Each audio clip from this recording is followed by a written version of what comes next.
Perfect. Okay, a very warm welcome to all of you to this 2-year anniversary of the Climate Justice Charter. For those of you who don't know me, I'm Comrade Vishwa Satka. I chair the board of COPAC, which is convening the Climate Justice Charter movement space. Now, as you all know, we're in a transition. We've been living through one of the worst biological disasters in the early 21st century, the COVID pandemic. And there are a lot of unknowns as we navigate this transition. We have about 200 million people living with long COVID right now on our planet. I'm one of those. And I personally shouldn't have been here, but I'm standing in for Jane Cherry, who sends her apologies. She's on leave at the moment. And Awande Buthelezi, who's actually in Berlin representing us at a conference, but he will patch in to some of the sessions we have. But he also sends his apologies. 2 years ago, we launched the Climate Justice Charter. As many of you know, it comes out of several years of campaigning by the South African Food Sovereignty Campaign during one of our worst droughts. There was a realization in that struggle that we shouldn't just focus on the water crisis, but bring the connections together. The drought was led to a heating planet and a heating region and a heating country. The charter was born in context, and we launched it on August 28th and 2020, led by our leading eco-feminists in the country. We took it to Parliament on October 16th, 2020, and it'll be 2 years since we've knocked on that door very soon. And of course, we haven't really received a proper response and consideration by Parliament about the adoption of the Charter as per Section 234 of South Africa's Constitution, and that struggle continues. At the same time, I think it's very important on this occasion to underline the deeper significance of the Charter. The Charter is a plurivision. It brings together various conceptions of time. It really is grounded in the idea of systems change. And it affirms knowledge from below, the knowledge of waste pickers, the knowledge of small-scale farmers, the knowledge of community organizations, the knowledge of activists. And as a plurivision, it's very crucial for helping us as a compass work out where we want to go, because there's a grand transformation that has to happen. And we have to have a sense of the direction of the trajectory that we are taking. The other very important significance of the Charter is that it's really about us adding substance to our politics. When we raise the banner of climate justice, what is the content of climate justice and the just transition? What are the policies that should inform this transition? What is our approach to planning and the restructuring of the society to decarbonize, to build adaptive systems, to have transformative regeneration when shocks hit, and so on? So the Charter is a challenge to us to really translate our thinking to a deeper level, so that when we stand up in society, when we continue at the front lines, we are able to argue for alternatives and counter positions that lead to deep transformative change. The other significance of the Charter is that it's a rallying point. Now, South Africa has its history of environmentalism, but it also has its history of climate justice politics. And that history is a young history. And it's a history that we really need to learn from, but also take to a new level. We need to be rallying and building convergences. And that is why on today's platform, we have some of our leading climate justice partner organizations here today to share with us their work so that we can deepen solidarities, deepen links. This is a common cause, this is a common struggle, and we really need to find those convergences. And in that process, also try and make the breakthrough around what is a mass politics around climate, the deep just transition, the new society we need to build to survive and thrive. So this question of building a mass movement is very, very important for our deliberations today and going forward. The final significance, in my view, is that the Charter is really a product of learning from international struggles. Many of the alternatives it articulates for are grounded in frontline struggles in the world. La Via Campesina's idea of food sovereignty, agroecology is front and center in this Charter to help us rethink the re-agrarianization of our society. But in the course of our work, we have been invited on numerous platforms over the past 2 years to share the charter with movements in the front line of the Amazonia struggle. We have been invited to numerous conference platforms in the US, in Germany, etc. I mentioned Awande currently at a conference in Berlin. He was invited by the city of Berlin to share the Climate Justice Charter and our perspective on the just transition. We are connected with and supporting the breakthrough around the new Chilean constitution. It still has to go to a referendum, but it is one of the leading feminist and ecologically informed constitutions we have alongside the Ecuadorian one. We are supporting calls for reparations around climate injustice in the world. We've had a dialogue with activists in Europe around this, and we'll be deepening our approach to this question. We'll hear today about where does debt fit into all of this as well, and we are supportive of some of the international campaigning emerging around this issue. And then finally, around our internationalism, at least for this year, is our work as part of the build up to the COP in Egypt. And here we are planning an alternative COP, and we have been dialoguing with leading activists on the continent. And the charter calls for the renewal of radical Pan-Africanism. 200 million Africans will be pushed into refugee migration because of climate shocks. 22 million Africans right now are facing starvation in the Horn of Africa. And this crisis is going to worsen. So we are calling for Africa as we go into this process to the COP in Egypt. We'll be, as I said, hosting a platform, but we'll also be launching a process to develop a climate justice deal for Africa. And we will be working with other activist movements on the continent to move in this direction. So in brief, comrades, we have a very full program, an exciting program. Today, we want to celebrate frontline climate activists, partner organizations, and the work they're doing, and find the bridges, find the convergences. We also want to share what's next, given the kind of impasse with our parliament. What else have we been busy with, and how are we building the climate justice charter movement bottom up? There's various tools we are developing, there are various policies we are developing, and we are now moving onto a mass organizing footing. So a lot of that is on the agenda. But without further ado, we have this exciting panel to kick off our 2-year celebrations. We have Des Desa, who really doesn't need any introduction to all of us. Des is a prominent climate justice activist in South Africa and even internationally. And he is working very closely for a long time with communities in the KZN area, as well as small-scale fishers.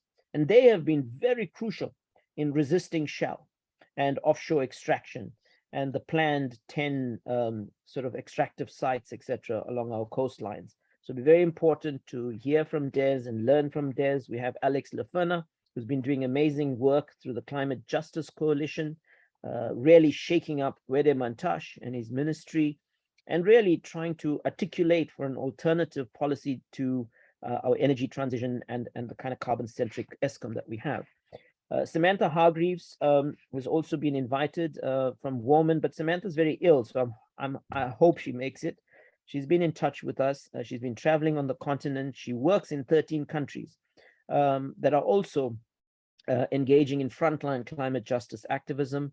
And we were hoping to have Samantha here to also sort of inflect our conversation around the continent and how we fit in into those larger struggles.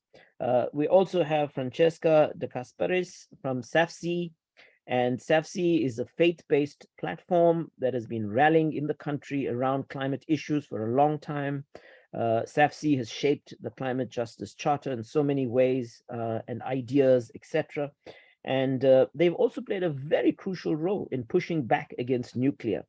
And they achieved important victory on that front, but there's still more that we have to rally around. And we're going to hear from Francesca around their work and how we move forward. So without further ado, Desmond, over to you, comrade.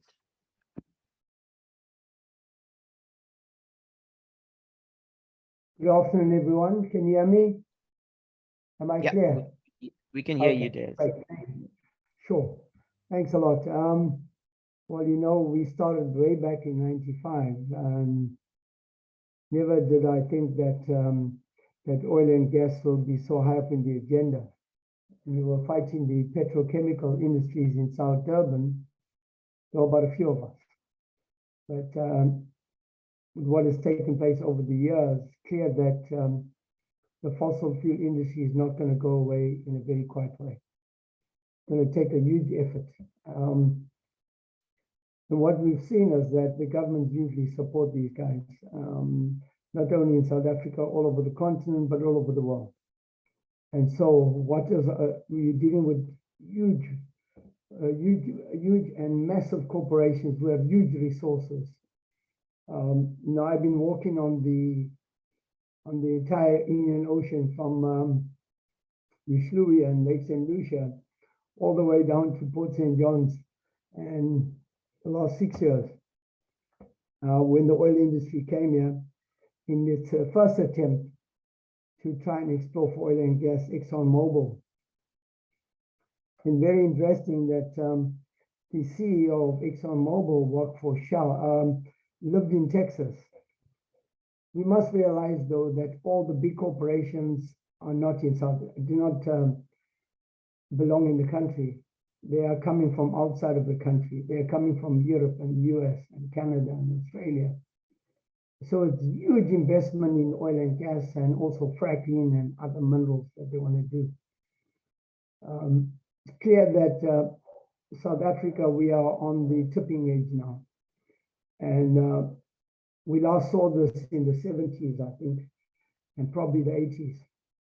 What we're seeing now is exactly that. Huge big corporations who are rushing, and the entire coastline is being sold off.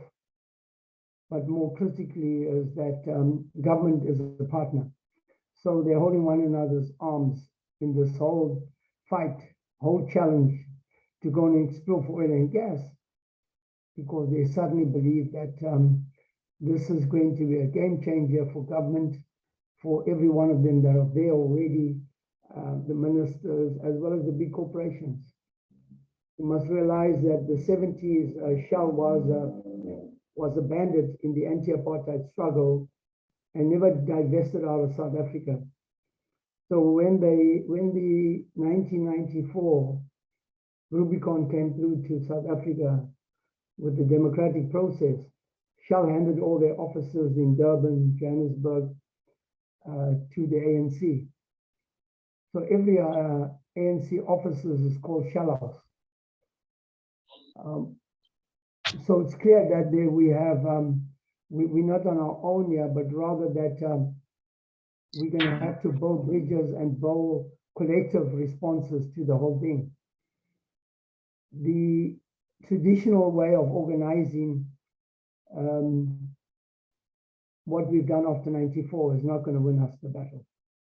We're going to have to go back to pre-94, where we got everybody in this broad church to work together in the 70s and 80s through the UDF and other formations, so we can push back on these big corporations. This exploration on our coastline is huge, and they're coming at you at every single day and every single week. This is not like an ordinary development taking place. This is massive. And it's coming in all corners of South Africa. The infrastructure is also coming at the same time. So these plans that are done behind closed doors clearly has got huge resources behind it, and it's got the government support. Now you will know that after we got the progressive constitution developed after 95, and then we fought hard to get all the environmental policies and legislation into the constitution. The industry was on the back foot. But let me say this here, it was short term, because after 1998, they came back because they seconded all the chemical industry advisors, the Chemical Association of South Africa, KAYA, seconded all the people through to the different ministries. And one of the ministries that was captured was the Department of Minerals and Energy. The other one was also the Department of Environmental Affairs. and the Department of Trade and Industry. So those three key ministries in the government were captured by the chemical industry. And I know going to Parliament and arguing and fighting for the legislation was one thing. But the ministers, even then, Vali Musa and others, wanted us to cave in. I think we have realized that we thought we were, wow, Mandela government and changes are coming. I think we can see now that it was just a short-term relief, and that we're far from all that. And that what has been placed before us is destruction, is ruin, is greed. Well, I don't want to talk about even corruption because I know corruption is deep here. So what do we have? We have teams of lawyers. We've got about 4 cases. I know the Shell case. I was known to yesterday in Ramsgate, and we were talking about the Shell case. So we're waiting for Thursday to get the courts to give us the judges to come out an opinion around Shell. We're waiting for a case on the LNG plant in Richards Bay, where Eskom wants to build an LNG plant because they believe there's gas there. They want to explore for gas. They're waiting for the Sasol, the Italian oil corporation, for the court case to be heard in Gauteng, the South Gauteng High Court. So that's not happening as yet. And there are other cases. Total is also. So we've been snowed under with about LNG plants, car power ship, you name it. But besides the court cases and all the information and the comments we have to meet, we have to pull together teams of people. We have to pull together lawyers. And some of them just don't have the money, but we have to find a way around how we beat these people. Because as much as you want to fight in the street, you want to fight and make comments on environmental impact assessment, you also need lawyers to advise you on how you can take the step further. On that one hand, the legal team and scientists, marine biologists, climate actors, climate scientists, all that has to be pulled together. So we become more than just ordinary activists, Comrade Vish. We've now become all-encompassing. And then at the same time, we have to do the activists. We have to build the movement on the ground, which is really, you got to take it to the people. And yeah, education is the key to everything. The masses of people, rural people, traditional people, don't have the understanding. When these big corporations come, they come in an English language and they promise jobs. But when you look at the information that's there, it's 5 specialist jobs that they provide. And there's no jobs being created with the fossil fuel industry in South Africa. In fact, the opposite. They're going to destroy millions of jobs on the entire coastline. You just need one oil spill on the coast, and the tourism industry is gone. There's hundreds of jobs, small businesses, redistribution of the wealth amongst different community people that own these small businesses. So not like a big company that's running this. Whereas with the oil corporations, they own it themselves. The money will go out the country. Small businesses, the money stay in the country. And what we've seen as well, we are seeing that the oil and gas exploration will bring devastation to the livelihoods of fishermen. We know the chemical industry the last few years has shown that the oceans, tons of fish are being killed. Livelihoods have been stopped. Currently in Durban, quite a number of beaches are all closed. We have the biggest race of the year in Durban, the Comrades Marathon, but all the beaches are closed. The fish are washing up dead. People are not allowed. Their livelihoods have been put on hold, so they can't take food home. They can't put food on the table to their families, and everything's shut down, and nobody cares. You know, the government is absent completely. There are areas where there hasn't been water for months on end. And even when we had the huge rain bomb in Durban, the climate crisis in Durban on the 12th of April, people, over 500 people lost their lives.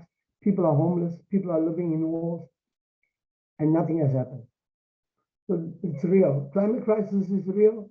The people that are responsible have not been forthcoming with the truth. The government has failed to ensure that people put people first. But more critically is that people are worse off than they've ever been.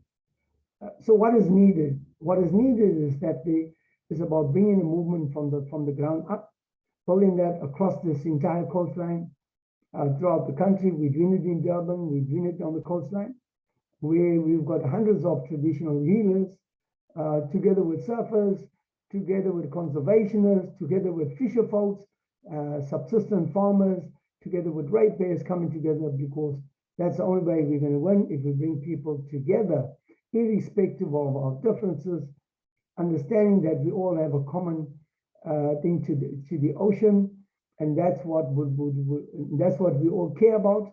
And so that is the motive of how we can deal with this government, not only in the courts, but also fighting them on the ground, and then calling that international boycott on some of these big corporations all over the world, boycott Shell, boycott Total, as well as Sasol and ExxonMobil, but more importantly, calling on our partners and shareholders and calling on the conscience of people to start withdrawing their monies from these big corporations and start investing in a just transition, in renewable energy.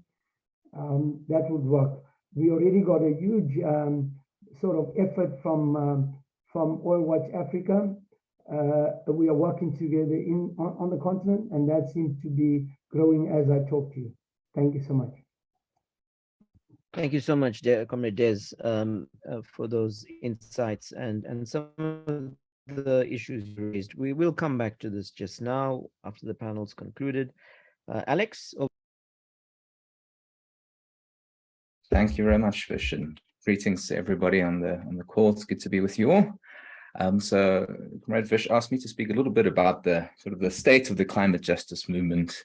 So I thought I would start with a quote, a pretty well-known quote from Gandhi, which says, "First they ignore you, then they laugh at you, then they fight you, then you win."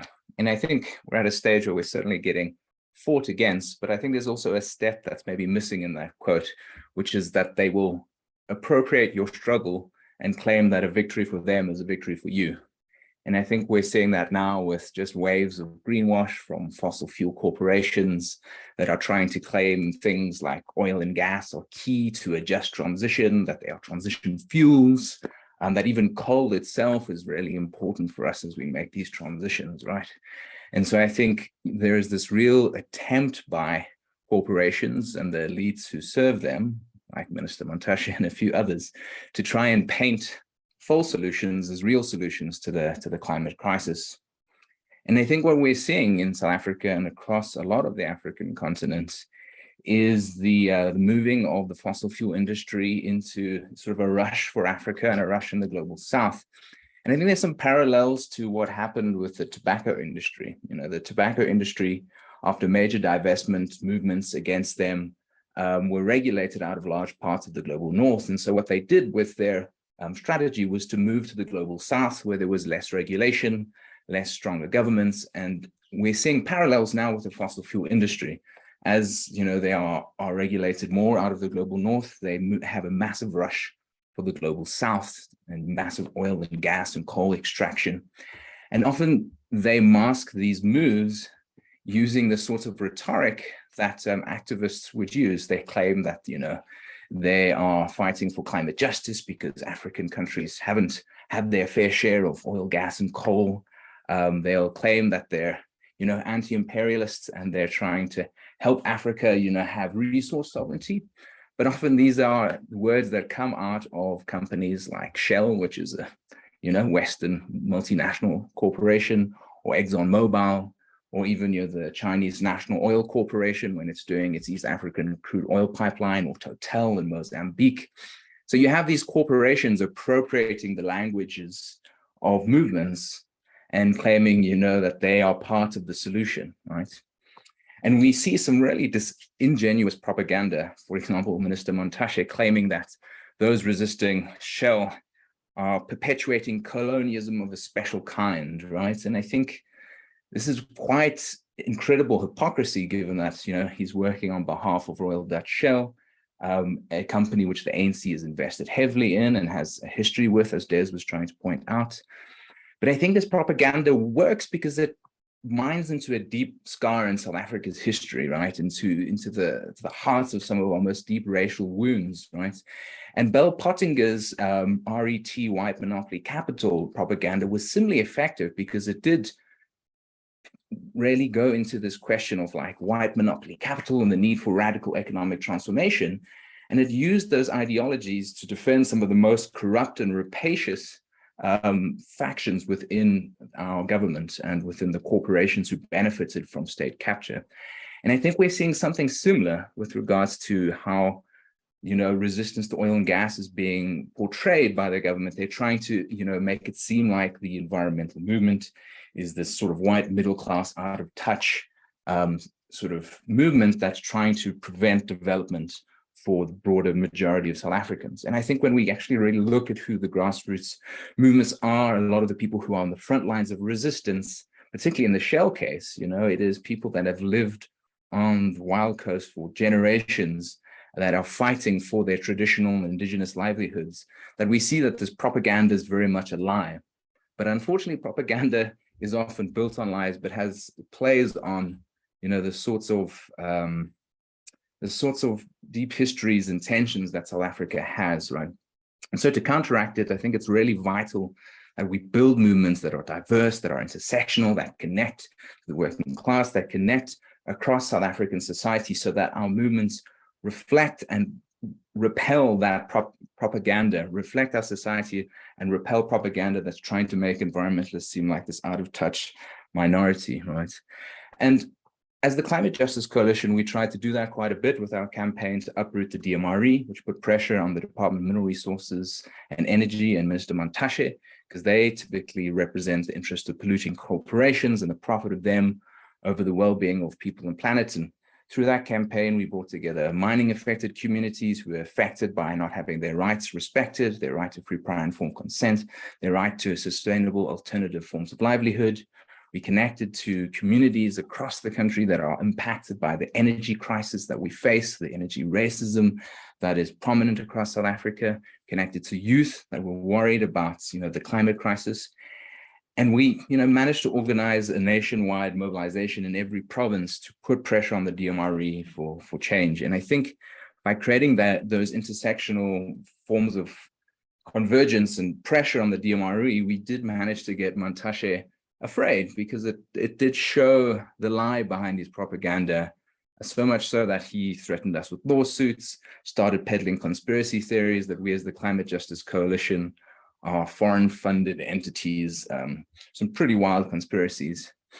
But it's not just the likes of, I guess, Mantashe and like the more brazenly fossil fuel-friendly politicians that are, appropriating climate justice in ways that are problematic. I think even our president, Ramaphosa, who's often viewed or tries to portray himself as somewhat of a climate champion, is doing so in ways that are quite duplicitous. On one hand, he's unlocking a lot of renewables, but he's doing it through a very privatized, liberalized version that will benefit significantly and mostly larger corporations and the wealthy, including, his brother-in-law, Patrice Motsepe, and the African Renewables project. I forget the exact name of that corporation, but one of the biggest beneficiaries of renewable contracts, rather than, a more socially owned renewable energy future. And at the same time, Ramaphosa will talk about the need for climate action, but he is also at the same time a big proponent of gas as, again, this claim of a transition fuel, even though the evidence shows that gas is more expensive than renewables and storage, and that if we wanted to, we could transition without relying heavily on gas.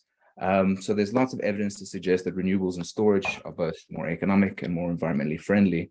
So sort of pushing back against this Ramaphosa privatized vision of renewables with gas on its side, the coalition has been developing this campaign for a green new Eskom, which is about a rapid and a just transition to a more socially owned renewable energy future, to try and counteract, the appropriation of climate justice.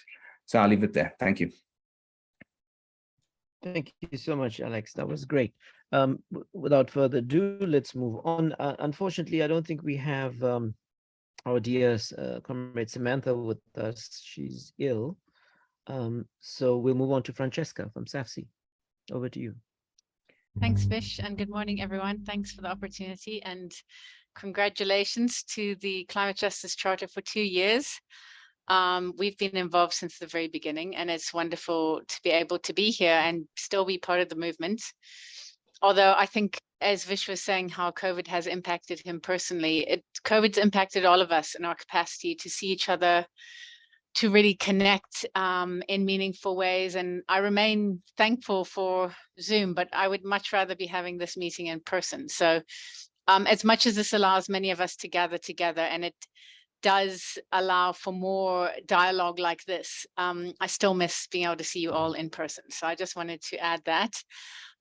Yeah, so during this last 2 years, what if SAFC, the Southern African Faith Communities Environment Institute, I'm the executive director there. And our work continues, as Vish was saying at the beginning, to look at nuclear energy. So it's actually a really nice opportunity for me to come after Des and Alex, who both spoke about issues around, Des was speaking about the Oceans Not Oil Gas campaign, the seismic work that they've been doing and all the other excellent work that they're doing. And Alex also talked about some of the other campaigns around coal, life after coal. And we've been involved in supporting those campaigns, but also in the Nuclear Free South Africa campaign. Many of you will know that Earth Life Africa and SAFC took the government to court over its corrupt and illegal nuclear deals. And unfortunately, we're seeing nuclear being pushed across the continent as a part of the just transition, just like gas. And we've got big risks in these areas. We know that nuclear energy is extremely unsafe. It's expensive. It's a centralized energy system, which those, vested interests and elite power structures like that kind of energy, they can remain in control of it. But during the climate crisis, nuclear energy is one of the most risky and dangerous energy systems you can look at. It makes us extremely vulnerable because of the vulnerability of the system. And our power plant here at Kubrick has been offline mainly for the last year. One unit has been working, one was off, and then the other one has been off.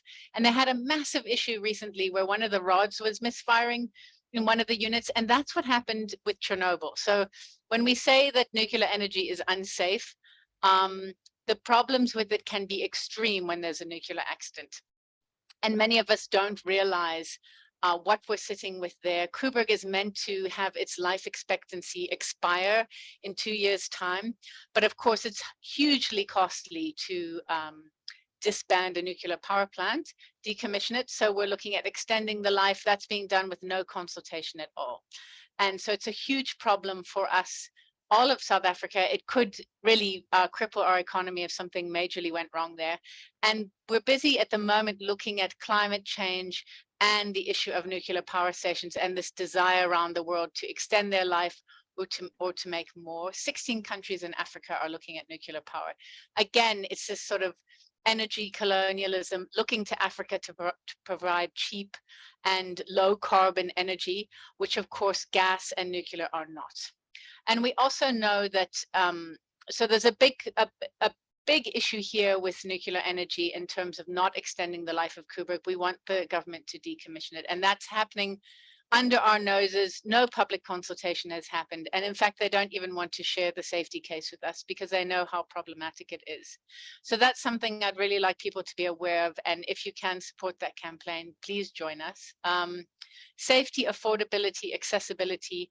We also know that South Africa is being approached to look at another one of these fantastic transition fuels, which is green hydrogen. And there are problems with the technology around green hydrogen, but the biggest problem is that it's being looked at completely for an export market. And Europe is very interested in South Africa and other countries in Africa to meet its energy needs, to reduce European carbon emissions. There's no climate justice when you're living in a country where people can't afford to access electricity or don't have access to a reliable electricity system. And yet we're looking at exporting a green hydrogen to Europe. So there's a problem there as well that we need to keep our eyes on and to be aware of these emerging energy systems that are coming up. When we talk about the just transition and we talk about JETP, the Just Transition Partnership, where South Africa was awarded $8.2 billion to make the transition, we're looking at going from coal to what? And the main problem that we see structurally in South Africa is that our Energy Act doesn't actually have all of its parts working. The part that's missing is the Energy Integrated Plan, which is the IEP. We don't have that part of the Act operational, and we need to have energy decision-making overhauled. Until we see proper, unbiased, not being run by vested interests, energy decision-making, we're going to continue to have to keep on pushing against all of these different emerging issues, because there's no real analysis that shows from the government what direction we need to go in and why. So the integrated energy plan is really an opportunity for all of us in all these different areas in terms of the energy governance challenges that we're facing to come together and really look at that. And so it's something that we will be talking about more in the coming months, and I just wanted to flag it here as well. In terms of our food system, we see a real big push to industrialize food systems. This is having a massive impact on climate emissions and the fossil fuel usage, environmental degradation. This is another way that corporate interests are coming into Africa to see Africa as this new market. But we know that when we talk about gender justice, this is climate justice, we're talking about gender justice. And the communities who are most vulnerable in South Africa will continue to be impacted disproportionately by climate change. So we've got to look at, as Vish was saying, a feminist model for climate justice. What does that mean in terms of our food systems? I know COPAC and others are doing some excellent work on that, and that's something that we continue to work on. We actually spoke to the Gates Foundation this past week because they continue to fund the Agri initiative, which is pushing this seed policies in Africa to become captured, and it's a big issue for us as we know that seed needs to be held in the community and in the collective. So those are the main issues that SAFC is working on at the moment.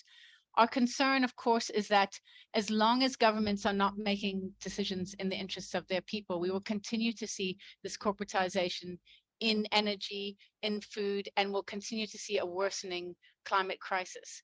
And so for SAFC in particular, we work in coalition with partners here, and it's wonderful to be here with all of you, but we also work specifically with faith leaders, recognizing that faith leaders represent all communities across South Africa. Most South Africans have a faith. It may not be a formal faith.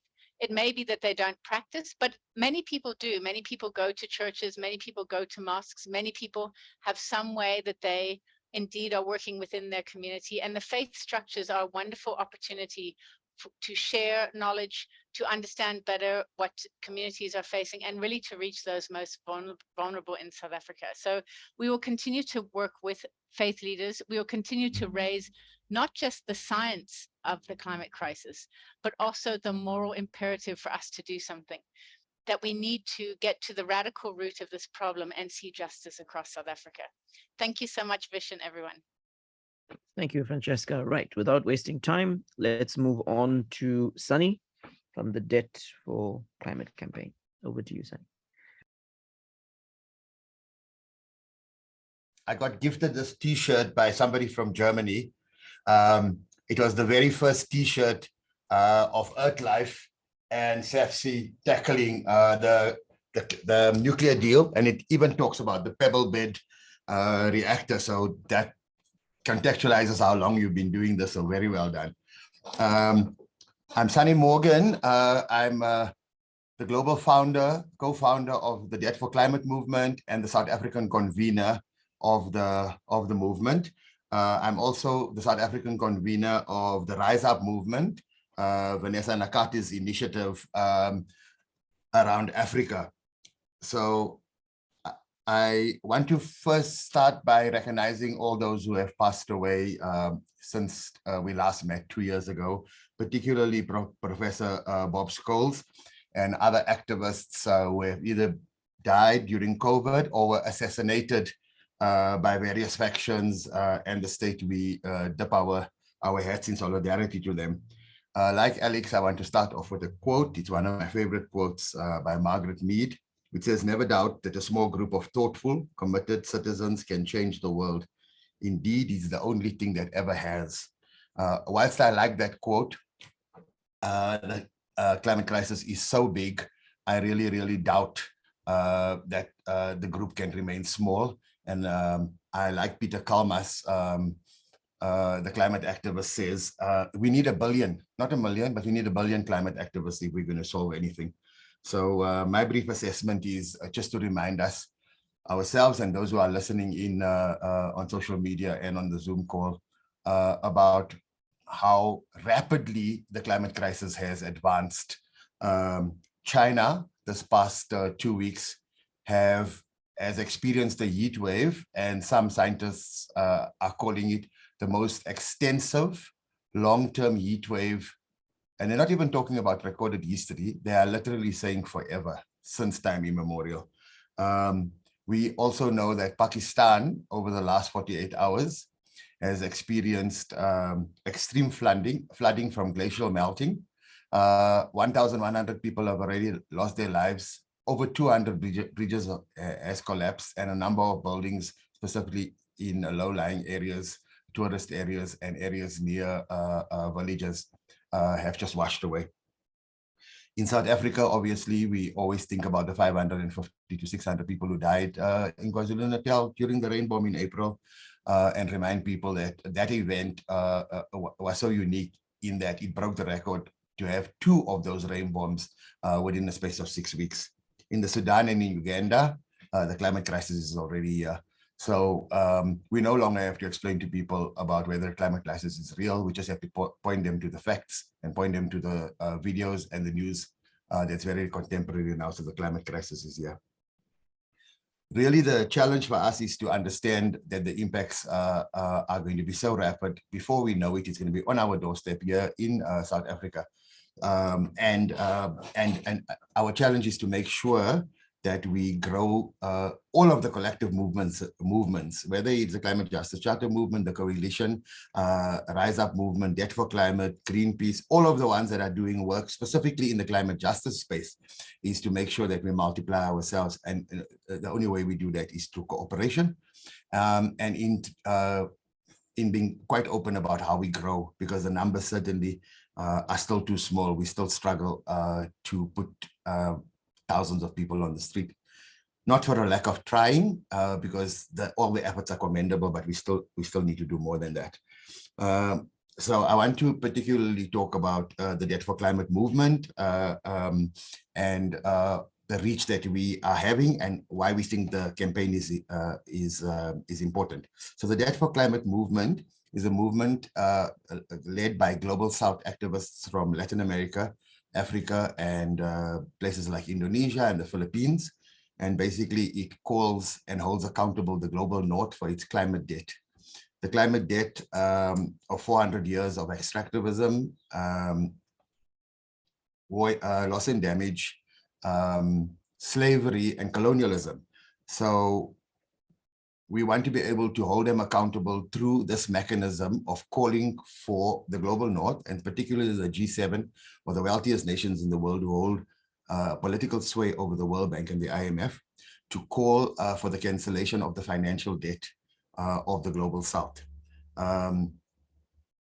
This campaign is linked to climate action because our tagline is turning climate debt into climate action, and we regularly get asked how will we do that? Well, the climate action part is quite obvious, because if countries in the global south have their debt cancelled, then they will save on the odious loan amounts first, but also the interest payments. As an example, South Africa pays about 192 billion rand a year in interest payments. Our interest, our exposure to debt in all its forms, institutional debt, World Bank, IMF, and other DFIs, stands at just below 5 trillion rand. It's 250 or 280 billion US dollars, somewhere around there. Let's talk about the rands. It's 5 trillion rand, and that accounts for 68% of GDP. So it's quite odious. There is already, the Chinese are already talking about forgiving the debts of the 20 most indebted nations. This is one of the discussions. And this idea of debt cancellation is gaining traction worldwide. Journalists like George Menby at The Guardian are pushing it, because we met with him, presented to him, and participated in these podcasts. Jason Hickel, the London School of Economics professor and academic, also economist, has done a lot of research on the subject and thinks that cancellation of the debt against the climate obligations of the global north is very, very achievable and should be pushed for. So our campaign started only in 3 months or 6 months in the making, but officially launched in June around the G7 meeting and was very, very successful in popularizing the call around the world. There were about 35 actions in cities around the world. The campaign will come, the next phase of the campaign is a global protest, but centered around Washington, DC on the 14th, 15th, and 16th of October. So we ask for solidarity and for cooperation from organizations here so that we can promote that campaign. I will be going to New York, to Washington for the campaign. It's also on the same week as the 35th commemoration of the assassination of Thomas Sankara, who 2 weeks before his assassination also spoke out about debt cancellation. And I'm going to wrap up by saying that we recognize that this campaign is centered and its success is predicated on getting worker formations involved. So in Latin America, we talked to the third largest union federation, the CTA, who backed the campaign in a major way. They are sponsoring a trip for me to go to Kenya, also in October, to talk to union formations. And I'm talking to Gabusa, and then obviously trying to get hold of, trying to escalate this thing up to SEFTU and to COSATU. We have also spoken to the Democratic Socialists of America, who were very, very receptive to the campaign. And after my presentation to them and a webinar, got invited to talk to the staff of Senator Cory Booker, who's a senator from New Jersey, and his staff, who spoke to us in their professional capacities as representative of the senator, wants us to brief the senator when I get to October, so that this debt for climate campaign can be spoken about in the Senate. So it has a lot of potential. We look for solidarity from all of the South African organizations, but also for African connections to solidify the campaign, because it is innovative and it is disruptive and it's very, very doable. Thank you. Thanks, Sunny. Yeah, all the panelists, comrades, are really engaged through their organizations, coalitions, movements, and so on, and are really doing amazing work. We are pressed for time, but is there one or two comments or questions that anybody wants to field to the panel? Is there anything in the chat? Charles, have you picked up anything in the chat? So Janet Cherry asks, Sunny, can you clarify the demand? Sunny, can you take that? Basically is for the cancellation of the financial debt of the global south. So let's just talk about South Africa for a minute, to basically ask or demand from the World Bank and the IMF to cancel the financial debts that South Africa owes. If we just targeted one form of the debt, we can talk about the debt owed by Eskom to the World Bank and the IMF, both for funding Medupi and Kusile.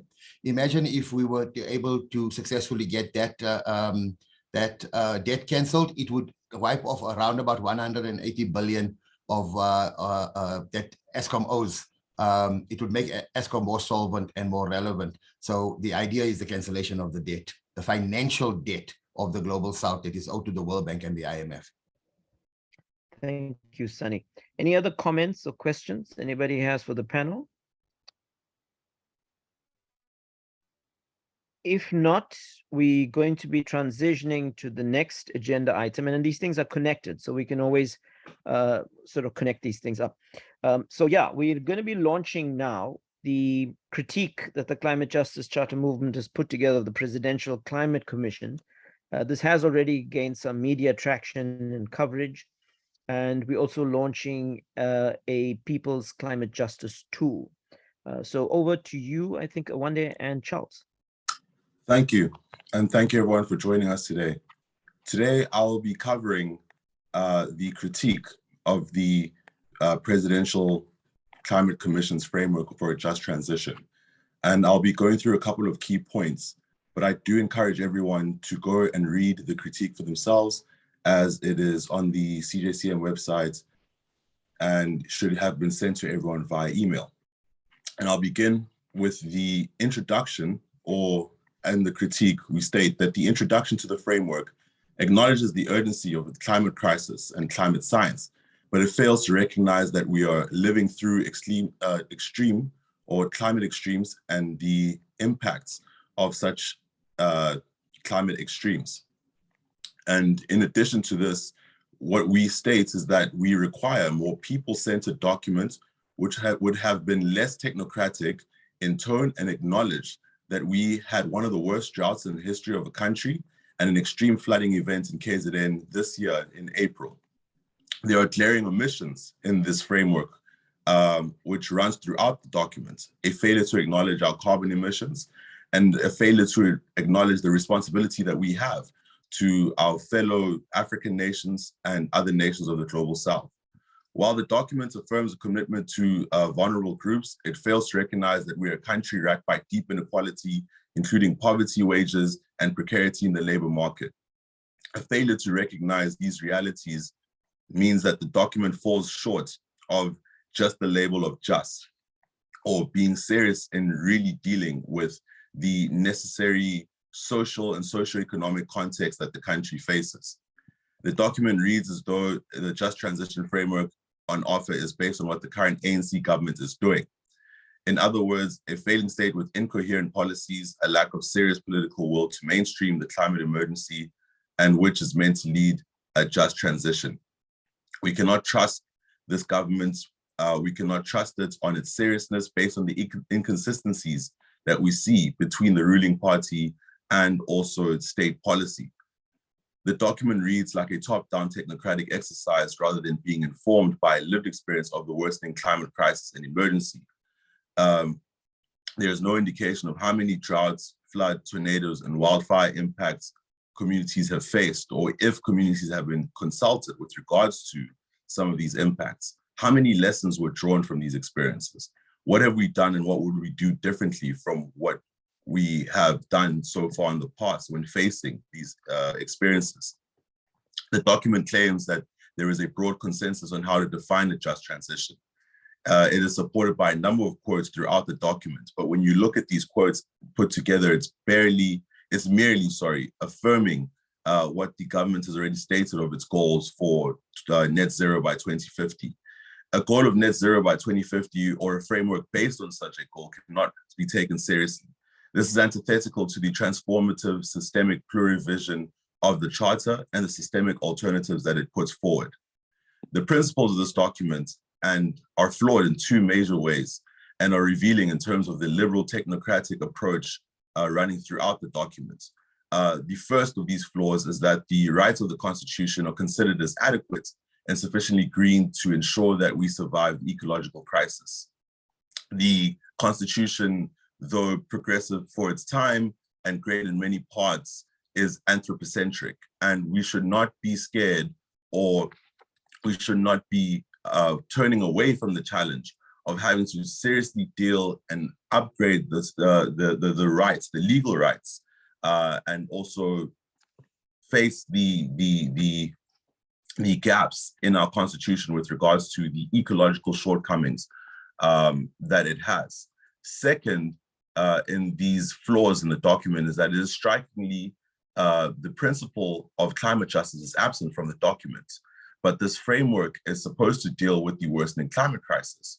So the principles affirmed are just derived from liberal theory and approach to justice. There's no consideration or understanding of what climate justice means and what climate justice requires. So a just transition framework or just transition approach that does not have this within it is one which lacks the form of restorative justice, which is required by any just transition framework in this country. The rich should be responsible for paying the ecological debt of society, yet the Presidential Climate Commission does not dare go there. The key policy areas of the framework are strikingly silent on the issue of decarbonization. We want to know why is decarbonization not featured as a key policy area in this document? Why is the decarbonization of Sasol and Eskom and other big polluters in this country not given priority? This document falls short entirely based on this particular issue, let alone some of the other issues that I have already covered previously. The Climate Justice Charter rejects the privatization of our energy system and calls for community and socially owned renewable energy. The framework document also relies on the existing state planning approach as the basis to move this just transition forward. It envisages that the NDP, IDPs, budget and so forth as the means to ensure that the just transition moves forward. But for almost 3 decades in this country, these approaches have not been adequate to transform the economy of our society. So how could we hope that there would be sufficient enough to push forward a just transition?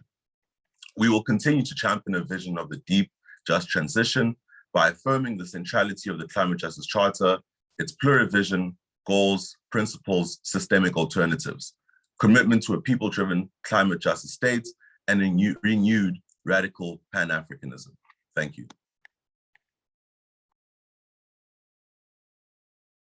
Thanks, Awande. Charles, over to you. Thank you, Vishnu. Just that sharing my screen. Can everybody see? Yeah, we can see it. All right, thank you. So the tool that we will be launching very soon is called the People's Planning for a Deep Just Transition Activist Guide. It's an activist tool which is aimed at empowering and enabling everyone with the necessary information to make them knowledgeable about the ecological crisis, our failing carbon-based capitalist systems, and ways we can use policy to influence change.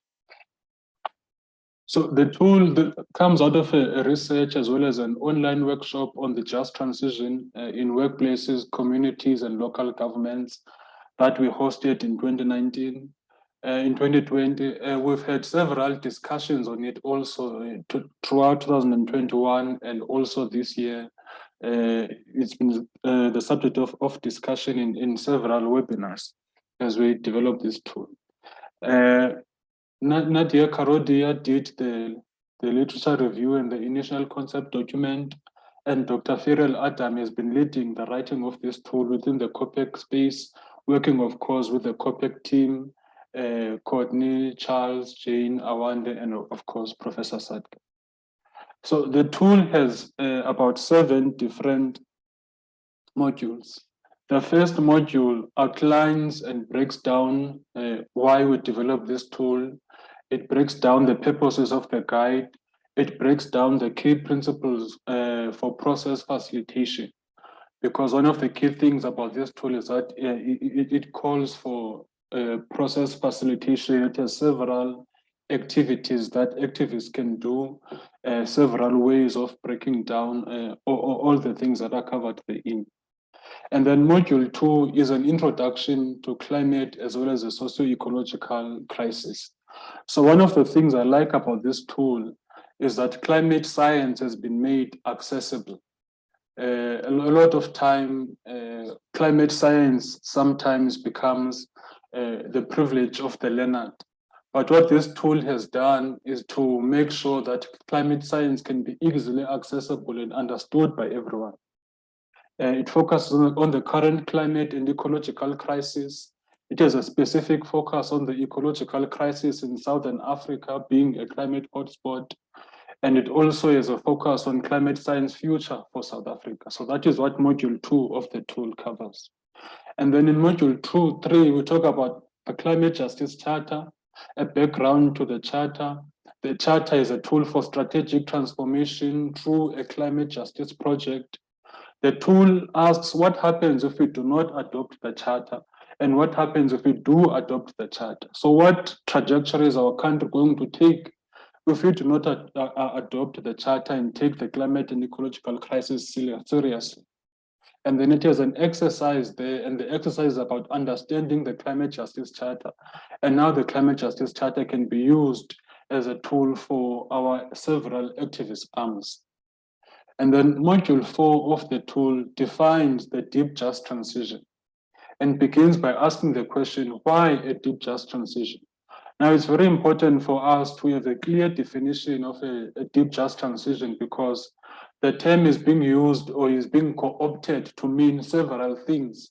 If you read the document that Awanda was talking about, the critique that Awanda was presenting, one of the things we criticize there is their definition of a deep just transition. It's not deep, and in fact, it's not even a just transition, because a transition that it does not challenge the powers that be.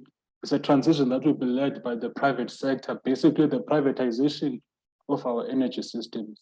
So module 4 of this tool defines a deep just transition and what it's going to look like in workplaces, in communities, in sectors, as well as in our local government. Then module 5 of this tool is about advancing a deep just transition through democratic planning.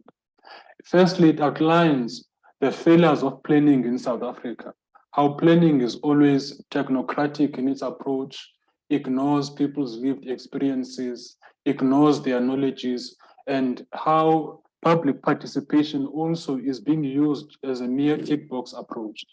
So it looks at the obstacles to participatory planning, and it confronts capitalism as one of the biggest obstacles to planning. And then it asks the question why we want a democratic planning. And it also outlines examples of democratic planning, such as in India, in Venezuela, in Ethiopia.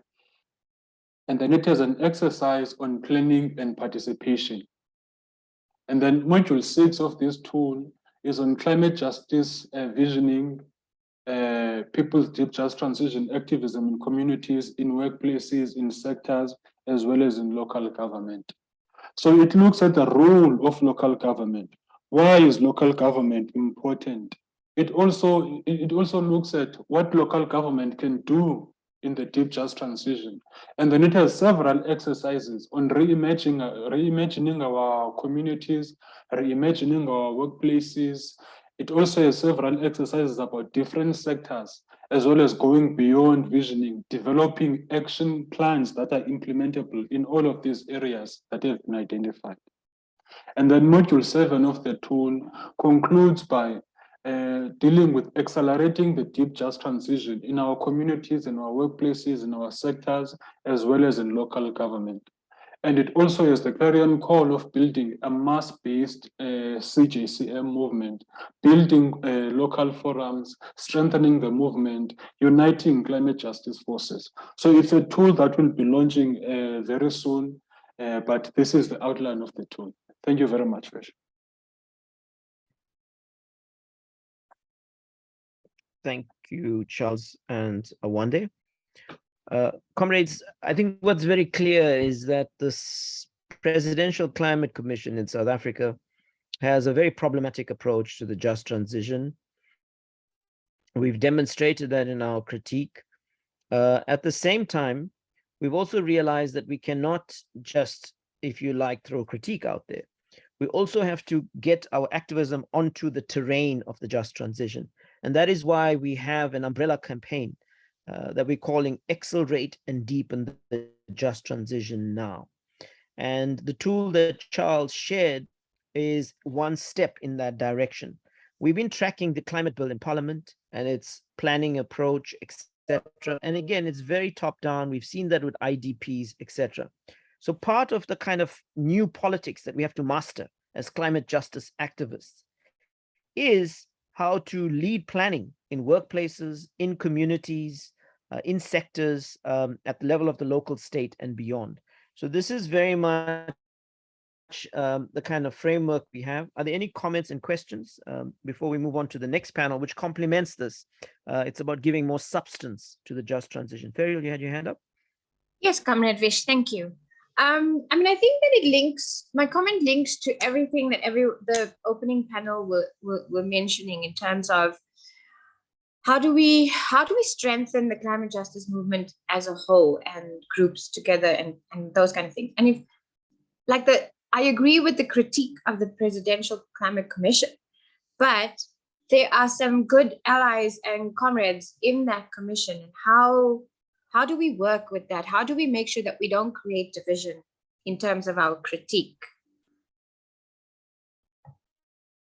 Okay, that's a very good point. I think what's also important, Farrell, and I don't want to answer for Charles in a one day, but I think this is a question to all of us, is that there's a responsibility with the comrades that are sitting there as well, because this document that was put out in their collective name.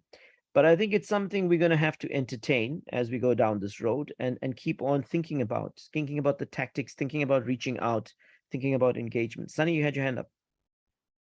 Yeah, my comment is around PCC, but very brief.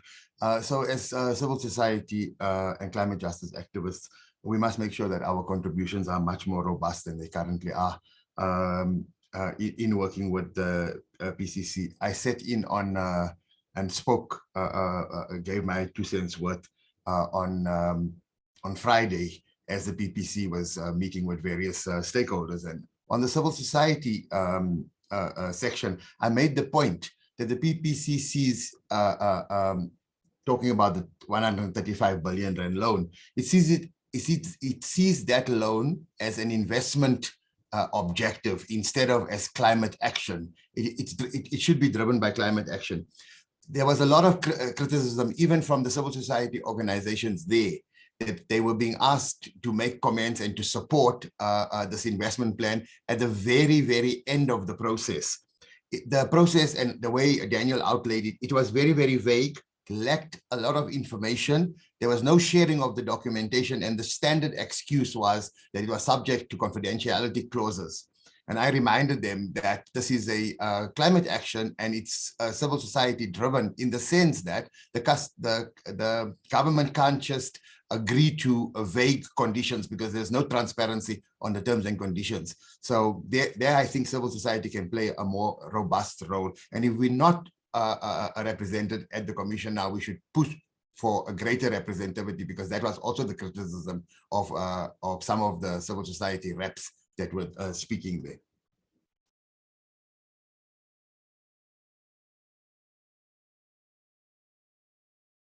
Janet makes a comment, Sunny is right, but we must be clear on how we want the climate finance to be used. The meeting was exploring socially owned renewable energy, and we have to put forward clear suggestions or demands. Okay. If there aren't, are there any other comments or questions from anybody?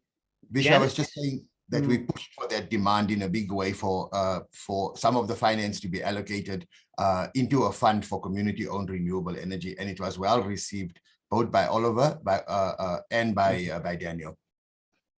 Okay, great. Janet, do you want to say something quickly? Janet Monakwe? Yes, thanks so much for all the profound input, as always. Mine is just to actually support the idea of democratic planning. I really like that, if it well is to go by. But also to add that, or maybe underscore, overemphasize the need for a gender responsive democratic planning. Why I'm saying this, recently I was involved in some workshop trainings for municipalities and local government, and we realized that issues around sexual reproductive health and rights are actually omitted in the overall, national strategy and policy. So these are areas that we certainly need now to have intentional, research, systematic research to really gather as to the scope at which women are impacted in times of any disasters drawing from the COVID-19. I guess people might agree with me that it was more of universalistic economic responses as opposed to women-specific needs, such as SRHRH, which is precisely the reason why we ended up having many, girls, young teenage girls, high levels of teenage pregnancies, even elderly women who also need such kind of services, like for instance, contraceptive, because primary healthcare was actually focused on, the COVID itself. So these are some of the issues. Now the eventuality, how do we plan for any other eventuality, given what we have learned from the recent floods in KZN Eastern Cape? I don't know if I'm not out of order, but I just thought I should underscore the gender responsive aspect of it to underpin it. I'm ready to assist. Thank you. Yeah, no, that's very, very, very welcome. And that's very much part of our politics as well. But I'm going to give Charles first, and then one day an opportunity to quickly respond, and then we'll move on. Charles, and one day. Yeah, thank you very much, Bish. Just to echo what you said, that there is an obligation on all the comrades who are in the PCC to make sure that nothing is co-opted. And we have a responsibility to put pressure on them by issuing these critiques of the Presidential Climate Commission. What the critiques are calling for is dialogue as well as a reflection on where the PCC is going and what it aims to achieve. So it cannot lead to disunity, because we framed it in such a way that it invites further dialogue with all those comrades, and further emphasizes their own responsibility to stand up to all forms of cooptation, as well as to make sure that the PCC is in line with people's lived experiences. And I think we must always echo the fact that the least responsible are the ones paying for the climate crisis. And when the PCC puts out a report, that report has to be informed by people's lived experiences, those in rural areas, especially women of all colors who are shock absorbers of the climate crisis. So it's important that we consistently have these engagements and that we push those comrades in the right direction. Thank you. Thanks. Just to add to the points already given by Charles and Professor Sarka, with regards to those in the PCC, I believe that they do have agency also to speak for themselves with regards to how much of what's the draft framework, or what is in the draft framework, is representative of their inputs or representative of their perspectives. I believe that when people or groups sit in commissions or bodies such as the commission, not everyone sees eye to eye, or not everyone necessarily agrees with everything that is being put forward. So they do have a voice, and I believe that we should not diminish their agency in the sense that they should exercise that voice to speak in terms of, do they support 100% what is there, or are there things that they might have disagreed with? Because I feel that in the spirit of democracy, we are justified in having, I mean, not just justified in having our critique due to the substance of the framework, but we're justified, or we are also owed a voice in the sense of being able to critique and being able to say what we disagree with.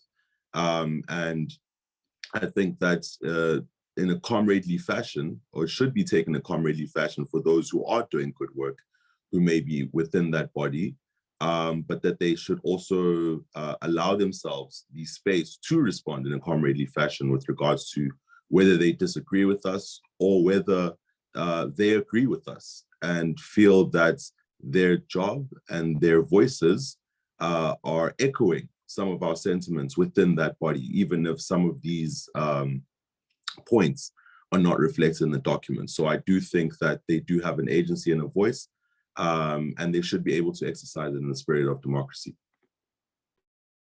Okay, great. So we'll continue this deliberation with the next panel. And as was mentioned, we are now translating the charter into policies. We are trying to give definition and substance to the idea of a deep, just transition. So the planning tool and other tools we'll be developing in coming months will be also about mobilizing from below, building mass power from below. So we're going to kick off with Ferial on the water policy for South Africa. Ferial, quick highlights. Thanks, Vish. Just to say that, I mean, the nice thing about some of the things we've done as COPAC is that we've always looked at, okay, if this is not working, then what is needed to make it work? And this is what has, everything has fed the next stage. So the launch of the Climate Justice Charter, and then looking at what people were saying within the charter, and then looking at what are the tools that people need to build, the charter on the ground.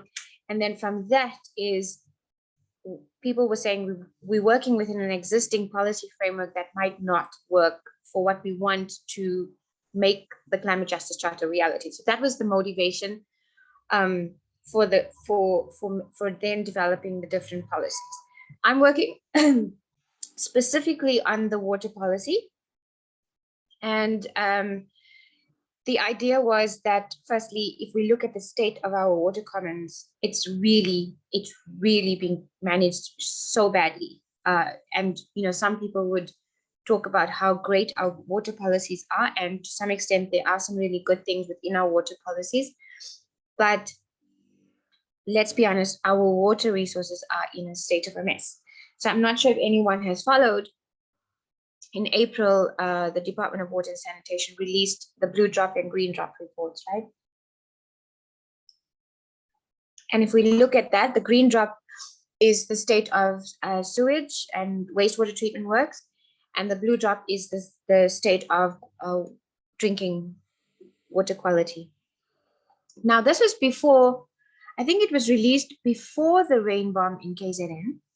So at the time, and it's been almost, I think, 13 years since the last time they released the report. They didn't release the report. They stopped releasing the report because the minister, Mokanyane, saw how bad the situation was, didn't want to publicize that, and just made the decision not to publish these reports anymore.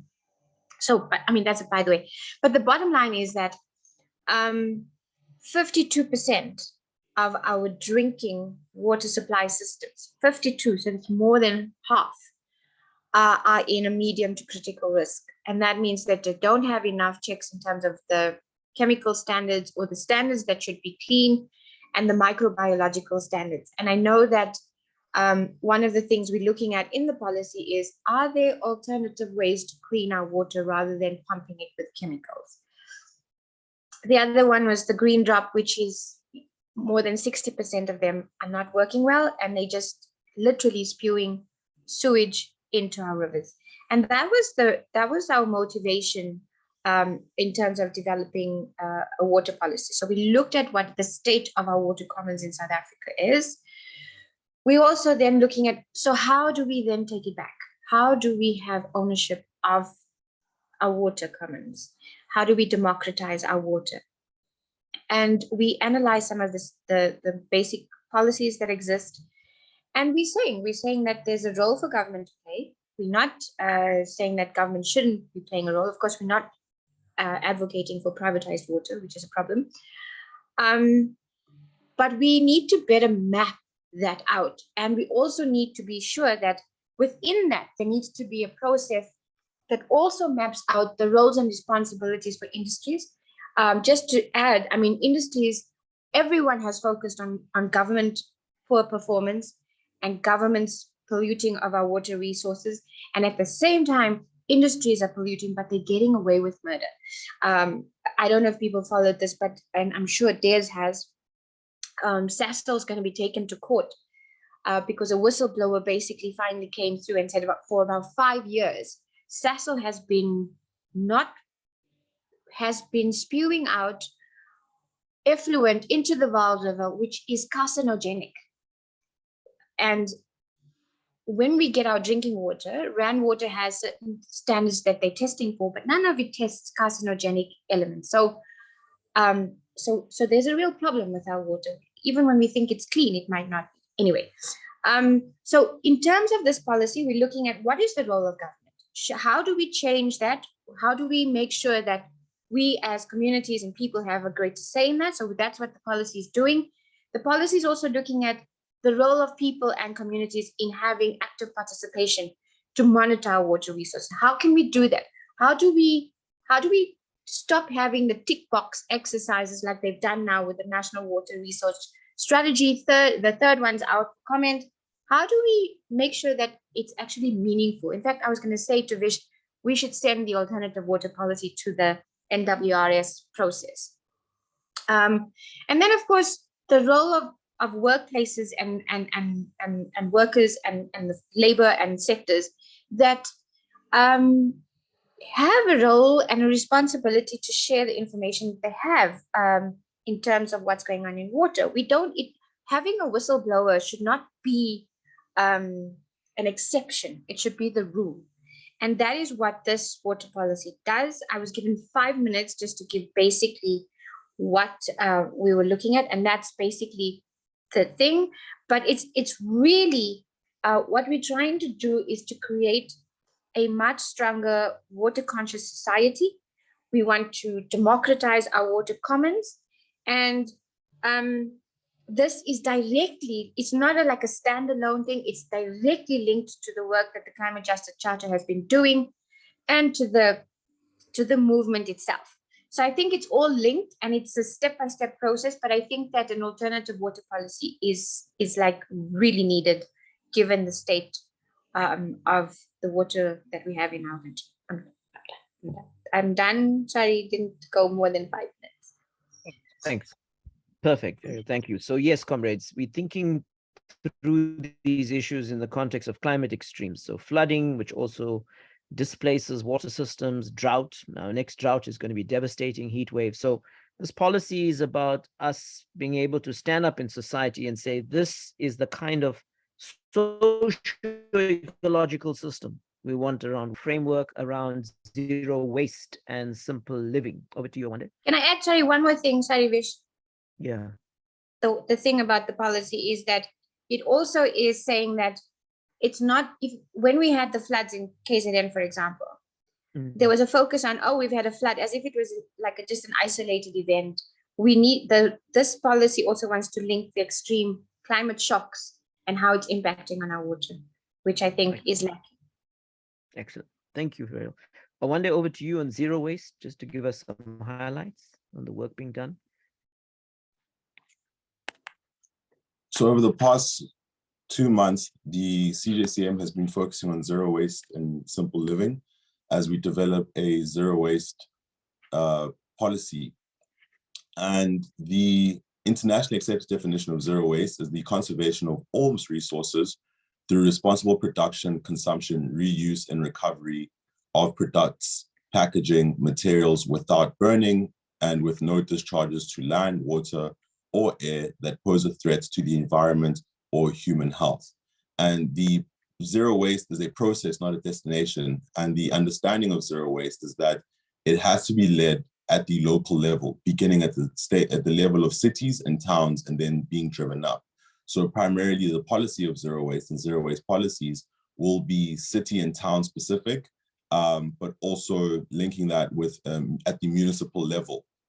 But the frame and the prism through which these policies should be introduced and the way in these policies should be understood is at the level of cities and towns.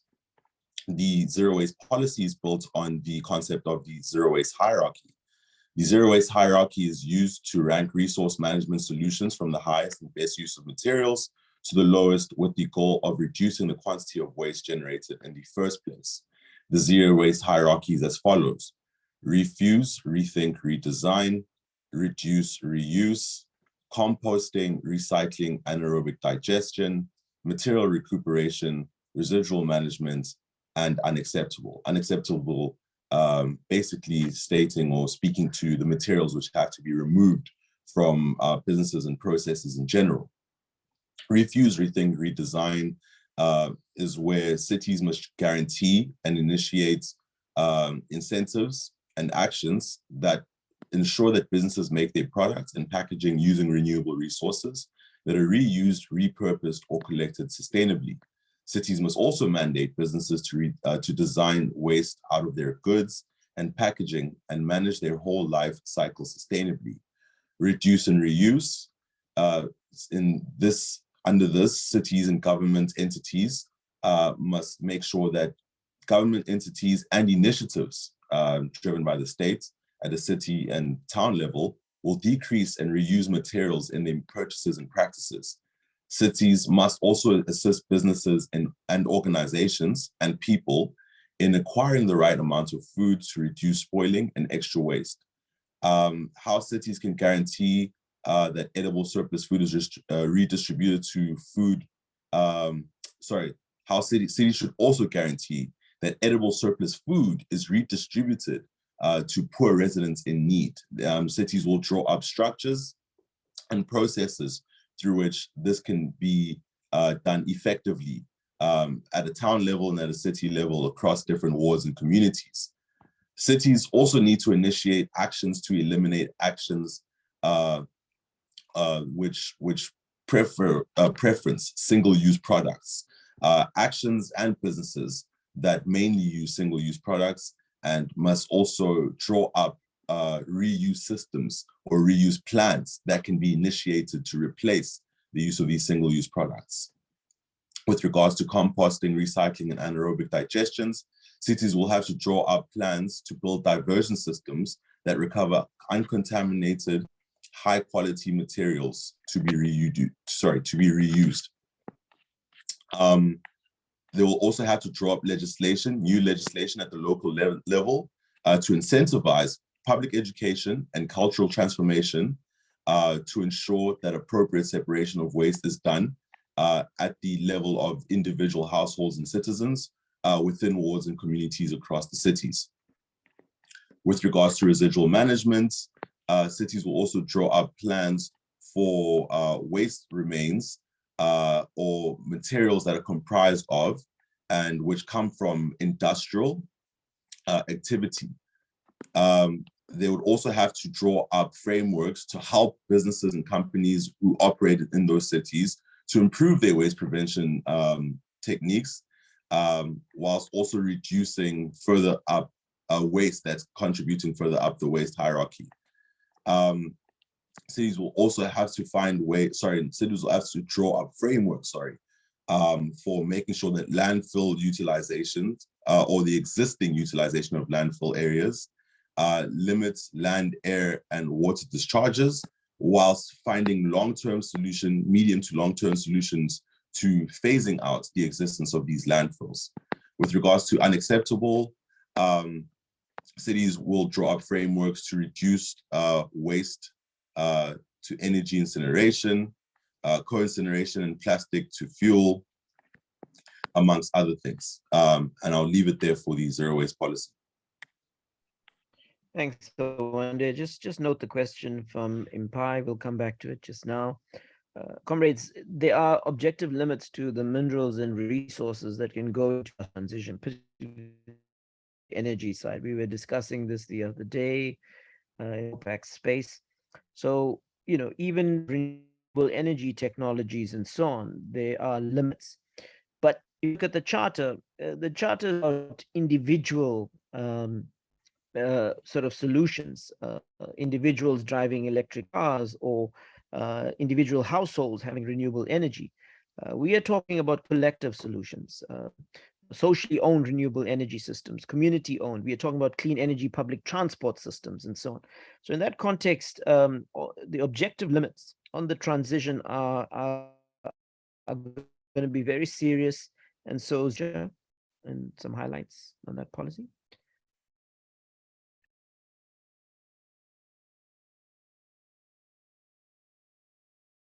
Sorry, Vish, I lost you there towards the end. Sorry, I was calling in Charles. And just note the comment made by Impai. We'll deal with it just now. Charles, are you ready? Yes, I'm ready, Vish. So the policy that we are currently working on, the policy on the rights of nature as well as natural climate solutions. Now, one of the first things we want to do with this policy is to highlight the worsening climate crisis in South Africa, as well as its impact on our biodiversity, as well as its impact on our ecosystems.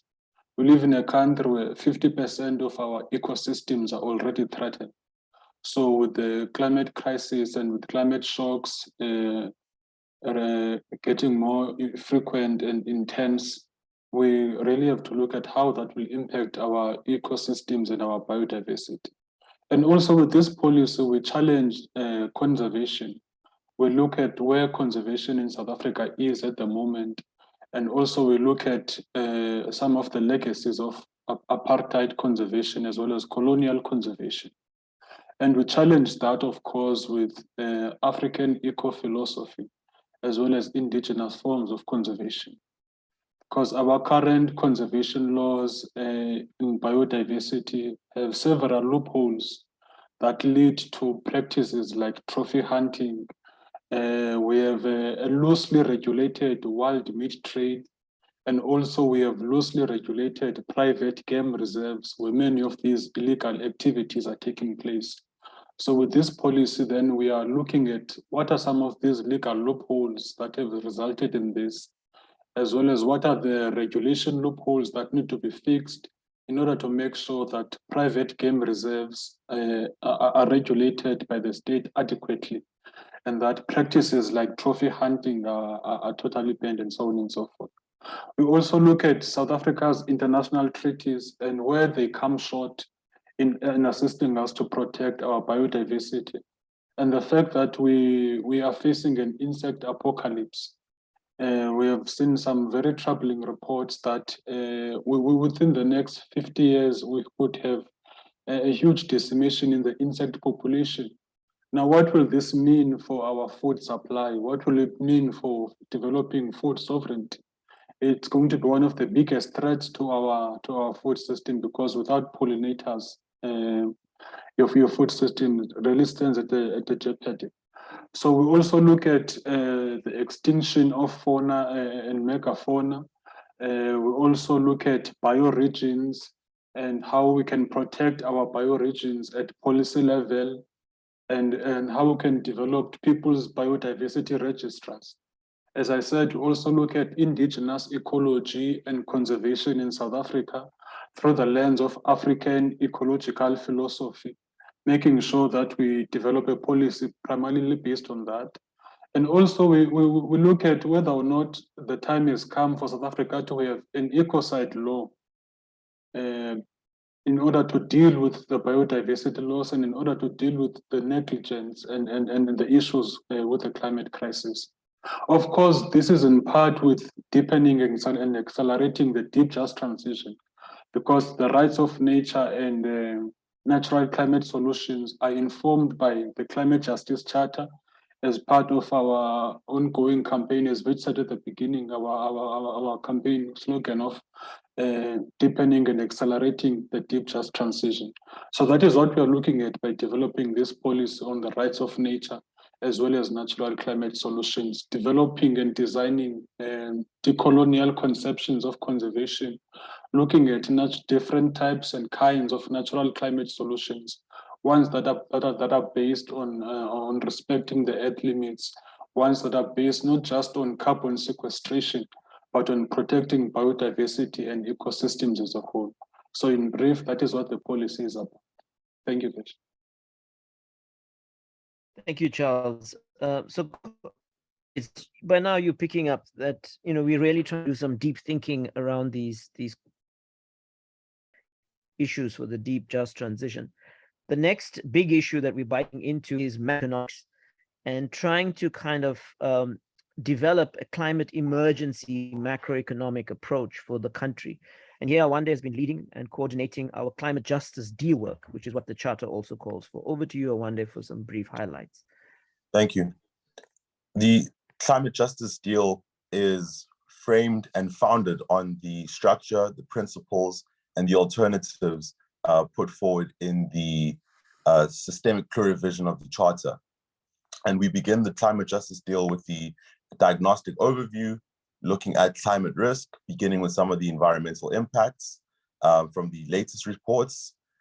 We cover and look at terrestrial ecosystems, but also looking at things such as ocean acidification, coastal erosion, sea level rise, and the other risk factors that we face in South Africa and the Southern Africa region from an environmental aspect. And then we also look at some of the economic impacts that come with climate risks, looking at South Africa's GDP, framing it within its space or its place, amongst the G20 nations is the lowest. And also within the context of South Africa's GDP decrease during the COVID-19 pandemic era into now. And then also forecasting with regards to some of the moderate and high emission scenarios and what we can expect with regards to the expenses that our country will face with regards to dealing with some of these climate impacts as things become worse under those moderate and high emission scenarios. And then also looking at from the middle of the century towards the end of the century with regards to some of the high emission scenarios and what we can expect to lose in GDP. A figure I can give, for example, with some of that is 13.5% of our GDP, or R500 billion in South African, in our GDP by the end of the century, being lost or reduced by that amount due to some of these impacts. And then from there, we also look at South Africa's fair share, speaking with regards to the government's new targets and its new range for 2030, but then also juxtaposing that with some of the inconsistencies and the failures of domestic policy with regards to some of our promises that we'd made from the Paris Agreement, and then also some of the climate goals and inefficiencies of policies that our government has put so far. We also look at the carbon lock-ins and what we can expect from that, and then also some of the challenges that we face with the adaptation. This is then followed by a CJC critique on economics and the climate justice systemic plurivision, where we look at the dominant economic paradigm that we're currently living through. And then we also, once we frame that paradigm, also juxtapose it with how it affects our ability to understand the climate crisis, understand how we've caused the climate crisis, but also how we understand how we continue, to fail at adequately meeting the challenges which is required in shifting our economic and political structures to meet the challenge of the climate crisis. We then put forward in this critique a critique of green capitalism, whilst offering also and comparing and contrasting with the promises and also the potential that is offered by various other forms of understanding how we can face and understand how we structure our economy, from post-development discourse to the concept of the plurivision, and how all this comes together within the climate justice systemic plurivision put forward in the Charter, and how the concept of pluriversality, which is shown in the Charter, can help us reframe our economic models context to deal with this crisis. And then finally, in this section, the final part of the first section, we look at the macroeconomic pillars for a deep, just transition. Our justification for a deep, just transition is put forward through macroeconomic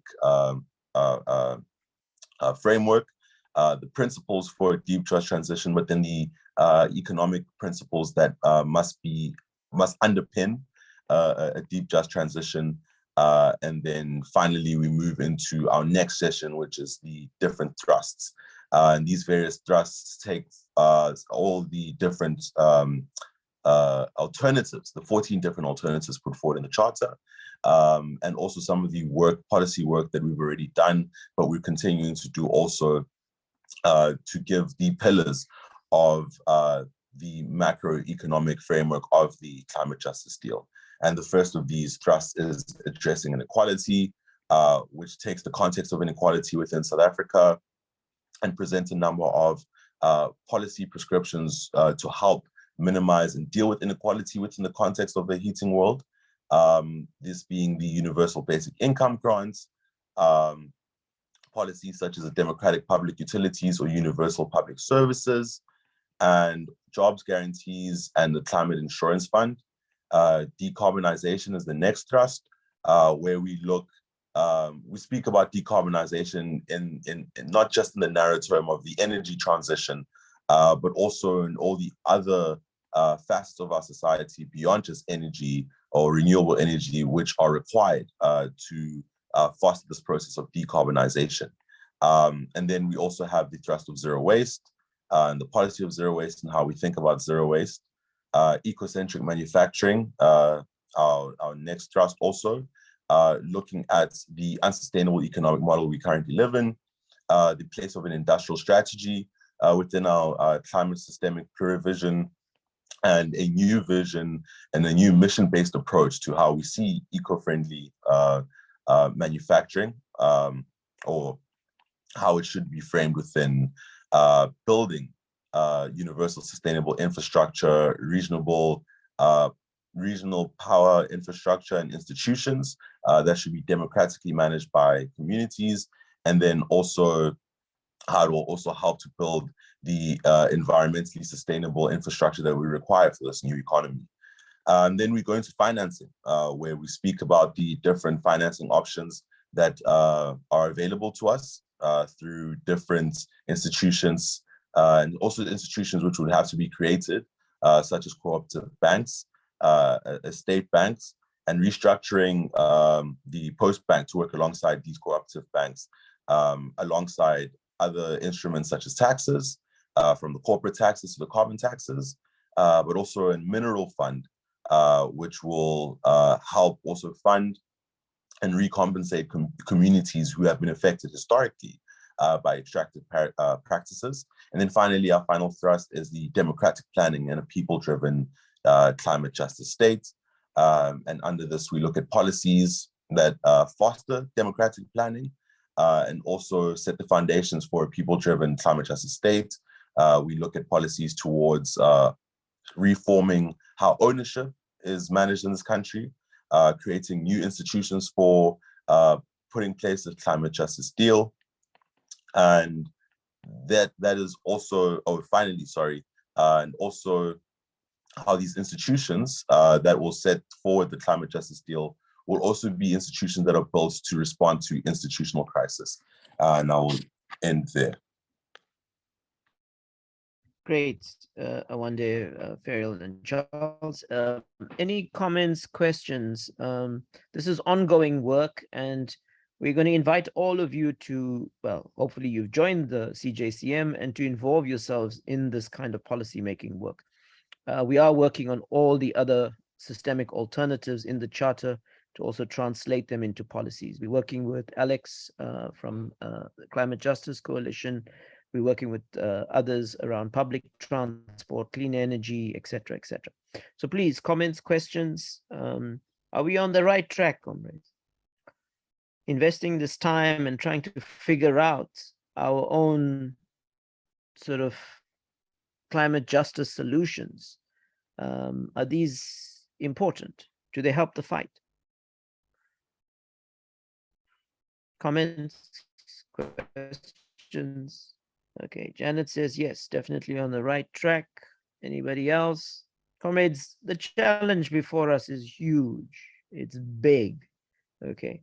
And what we're trying to demonstrate here is that we gotta tackle this problem holistically as climate justice activists, okay? And the crisis is worsening, and it's introducing complexities, etc.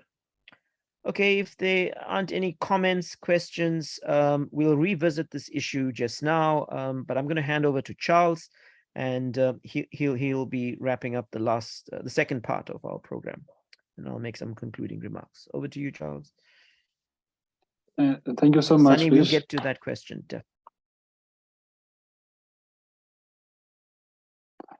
Thank you very much, Vish. In the next session, we will be discussing building grassroots CJCM structures. We had several comrades who unfortunately could not join us, Skylar, Comrade Pumzile, and Comrade Andre. Unfortunately, they could not make us due to various reasons. But thankfully, we have Comrade Davin Klute from the West Coast Food Sovereignty and Solidarity Forum. We have Matthew Wingfield from Ecomatis. So without further ado, Comrade Davin, I'll hand over to you on building grassroots CJCM structures. Good day, Comrade Charles, Comrade Vish, all the comrades. It's a long time that we didn't see each other, but yes, our struggle continue. I'm so happy for the climate justice movement that is 2 years old. And yes, we stand strong in the West Coast. Yes, to be part of this movement is for us, is it an honor because you know that we fight against the mining companies in the West Coast. Currently, there's a lot of applications for mining applications happening. The seismics that happen inside the seaside and also does have a very big effect on our people. Building a movement was very important for us because in rural areas, many things happen. Many environmental damages happen. Mining companies that comes in feel that the people doesn't have a say, doesn't have a voice. So we as a West Coast Food Sovereignty and Solidarity Forum, we mobilized in 2015 to South African Food Sovereignty Campaign, and we established this forum. So, and mostly it's women and youth, because women and youth suffer the most when it comes to climate justice, climate change, because climate change and all the damages happening, it had an effect on our livelihood. And that's why it's important to train our people, because most of them comes from ethnical groups like the Khoisans, the Namas, and those people only knows about looking at the different weather patterns. Then they can tell you when it will be raining, when it will be windy, so they know the season. But currently, with all the changings happen in the West Coast, people can't tell you when it will rain. Currently it's raining, but it's not enough for our people, because we know that the West Coast is well known for its wine. So there's a lot of vineyards. During summertime, most of the water are used for this wine farms. And after the harvesting time, the government wants to put in water restrictions. But for us to have all those activist tool guides, it gives us a direction how to channel our struggle in a direction to be effective. Everyone know by this time about our struggle against MSR Foreman Mining Company, the slap suits. Luckily, we did win the special plea case last year, but wasn't it for building this movement in the different areas in solidarity support from the other provinces, we wouldn't have make it. And by this time, the government and all the big corporate companies would have silenced us. So I want to thank you for your hard work, putting all your effort into the tour guides to give us as tour guides on the grassroots level to teach us, because our level, the most people in our community's level of education is not so much high, but we can use this to give us a guideline how to take on the struggle, how to take on government, how to take on big corporations. And we can say that even the climate justice charter give us a broader vision of what we need to know, and also what we need to, when we engage with government, how to engage, on what issues we need to engage, because we find that sometimes people stand up and speak in the public participation meetings, that people there are a lot of anger in people because they are suffering, and just make that people just stand up and they start um, taking out their anger. But through this guideline, through this advocacy programs that we have in the community, we can use our tools just to give us a good and a broader vision, because rural people are marked as people who are not so much educated. Our government cooperatives take advantage of rural people. But I want to thank you for your hard work. We are still going strong. And it's not about me being in politics, because sometimes we need to move to the next level, stand in the gap for our community, just to make sure that the voice of the poor are heard. Thank you so much. Thank you so much, Comrade Davin. Thank you for the impressive work that you've been doing in the West Coast Food Sovereignty and Solidarity Forum. Thank you for all the groundwork activism that you do. Thank you so much, Comrade. Now, CJCM students have been doing a lot of organizing at universities. They've taken the Climate Justice Charter to high levels of management, and they've been organizing despite the various challenges that they face. We've seen impressive work at the University of Pretoria, ongoing organizing at the University of Cape Town, and impressive work being done at Stellenbosch University, which Matthew is going to talk about, but also impressive work at Wits University. And the CJCM was instrumental in Wits University establishing a pro-VC for climate sustainability and inequality. But to talk to us about what they've been doing at Stellenbosch and Ecomatis, Matthew, I'll hand over to you. Thanks, Charles, and thanks to everyone, all the comrades that are joining today. I think obviously these conversations are important. We all work in our silos, I feel, and as Comrade Vish is saying, it's very important to find connections, to think through issues on a broader level, but also to find connections between our struggles and our networks. So, yeah, I think there's a lot of questions being raised today. There are a lot of questions that are similar questions that we're trying to face in the university space, right? So how do we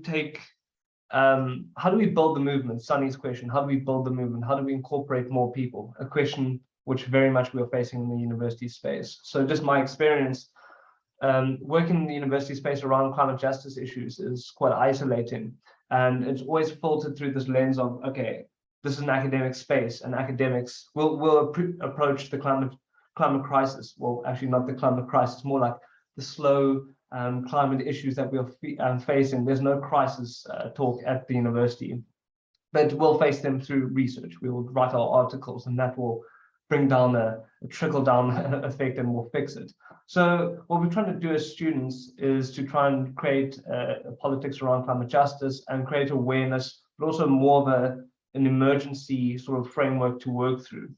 So we try to organize through various societies. So as Charles said, I'm sort of connected to Ecomatis, but I'm not really the lead of any society on campus, because I've tried to take a step back and say, how do I join all these groups? How do I join the United Nations group, Ecomatis, the SRC, and various not only student societies, but also parts of the university that I know, the admin, etc. How do I connect these people? How do I connect people at an institutional level to get something going? Because what's happened and what I've experienced is trying to organize only through student groups. There's always this idea of students are, excited for 3 months and then they really get over it because exams come. And what students say at universities, and we experience this even with Fees Must Fall, etc., and Rose Must Fall at Stellenbosch, is that the student voice is not very well heard at Stellenbosch. So there's a reawakening of the fossil-free Stellenbosch movement, but again, we need to think about why it failed at Stellenbosch in the first place, and why universities like UCT have voted to divest. But what really is happening at Stellenbosch is a sort of a greenwashing framework. And I think this is something that's happening throughout all universities in the world, but also specifically in South Africa. We are going to focus on these certain little projects that we will promote as a university, and it will seem like we are working towards addressing the climate crisis. But in many ways, these are first academically focused, and secondly, they don't really look to the root causes of these issues. So also something that we've been speaking about as the youth group, and I know I'm getting old, so maybe my youth is running out, but organizing between universities. So while in universities, there's isolations between movements and people and activists, etc. Also between universities, there's isolation, right? Stellenbosch is not really talking to what UCT is doing and so on with various universities throughout the country. So I think that is an important thing that we need to think through. And try and actually work this idea of universities being competitive to address issues in a certain way so they can gain some currency. So as Vish is saying, we need to understand the logics of how these institutions, how these things work so that we can exploit the little pressure points. But otherwise, I think what we try to do is push the Climate Justice Charter and a range of other things at the university. There was a sort of a conference between all universities called the Umoja Students Conference the other day at Stellenbosch, held at Stellenbosch. And what we saw coming through that once again was this techno-scientific talk of we need good masters and PhD students to work our way out of it. The answers already exist. Just ask them we just need the research to find these answers. So that's problematic, and trying to fix that. And that's one of the main critiques that some of us have at the University of Stellenbosch. So as some would know, we have a school for climate studies, but in many ways, that's just a natural science school of funding research, and in many ways, just a plastering over the immense issues that we're trying to deal with. But yeah, it's an interesting space to be working in, and I think quite a tricky space. We face, as I said, a lot of issues that most of the comrades are facing. But also we have attrition. People move out of the universities quite quickly, 2-3 years maximum of activism, and they move out. So trying to establish, and I know that's also a concern for more activism on a broader scale, but I think at university it's more keenly felt. So trying to find ways in which we can promote longevity and continuity in these movements, I think is extremely important. But just to speak for 30 seconds about the tools that's been developed through this group, I think they're absolutely essential. There's no shortage of students being idealistic and saying, we want this, we want a better future, we want climate justice, but how and through what frameworks, and what do we present? From what are we bringing these ideals? So I think the work of the Climate Justice Charter and the deep transition tools, those types of tools are absolutely essential to strengthening the argument, as we said, as Sonia said, the argument of activists, but also how we understand these issues and what connections we are drawing in our practice. But yes, thank you very much, and we really appreciate all the work. Thank you very much, Matthew. Also appreciate the work that you have been doing at Stellenbosch. Comrades, I'll now open the floor for questions and comments. Going back to Sania's question of how do we build and how do we grow the movement? So I encourage you to write in the chat, but please raise your hand so that I can allow you to speak. Sani says scientists rebellion are doing excellent work in highlighting the urgency of the climate crisis. The same must be done with academics. Thank you, Sani, for that comment. Yes, Sani, go ahead.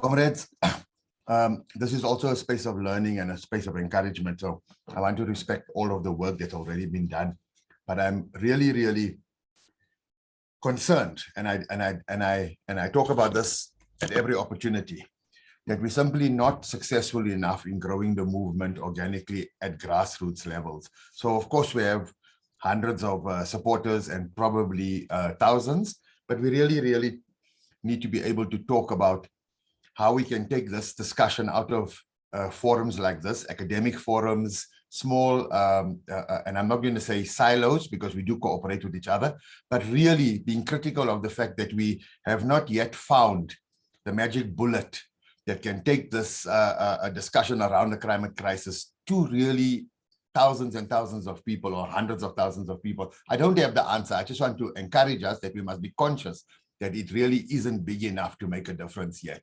So we are all doing sterling work in whatever areas we are doing, but I'm availing myself to the broader community and this broader group to seriously work on how we can grow this movement, because when we look at what's happening in China, in Uganda, and in Pakistan, we're really going to be caught by surprise very soon.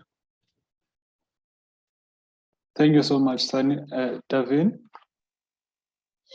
Yeah, on the question of how we build a movement, we need to understand also that there are other organizations working in the different provinces in South Africa on climate justice.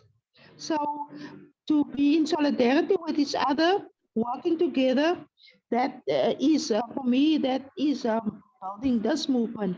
But we need to understand also that we have the wonderful, beautiful activist tool guides.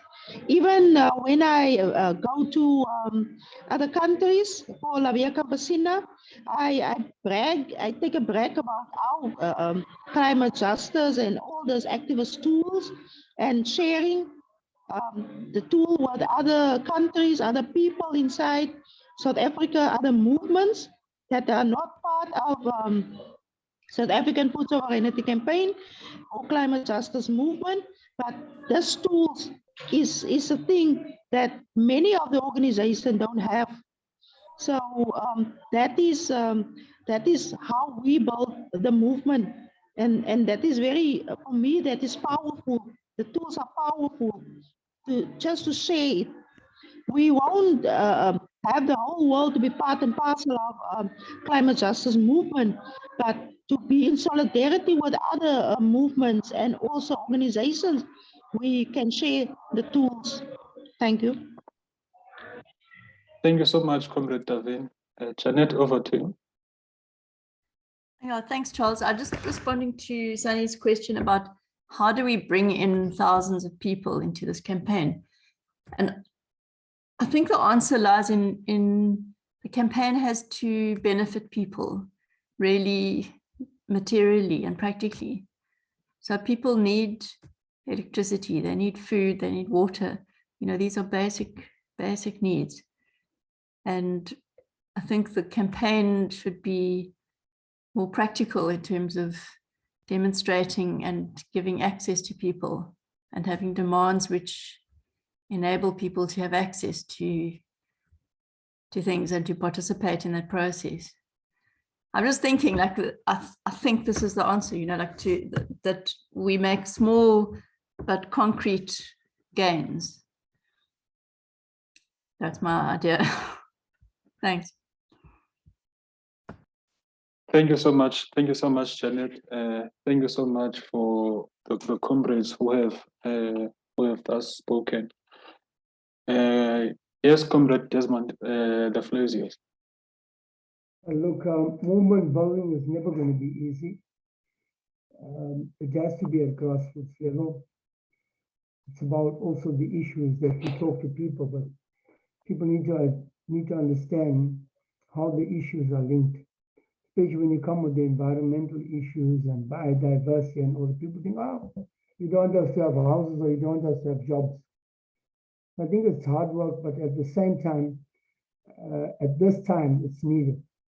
If you want to make changes in the country, in the world, in our cities, in our townships, then hard work is going to be the order of the day. Anything else that's done shortcut is never going to last long. And we've known vision, many of us here on this call know that there have been so many movements that have started.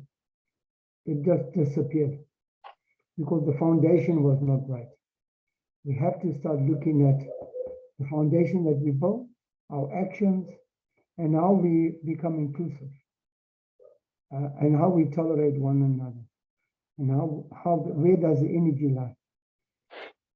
And in the beginning, when I was presenting, I was talking about the inclusive club.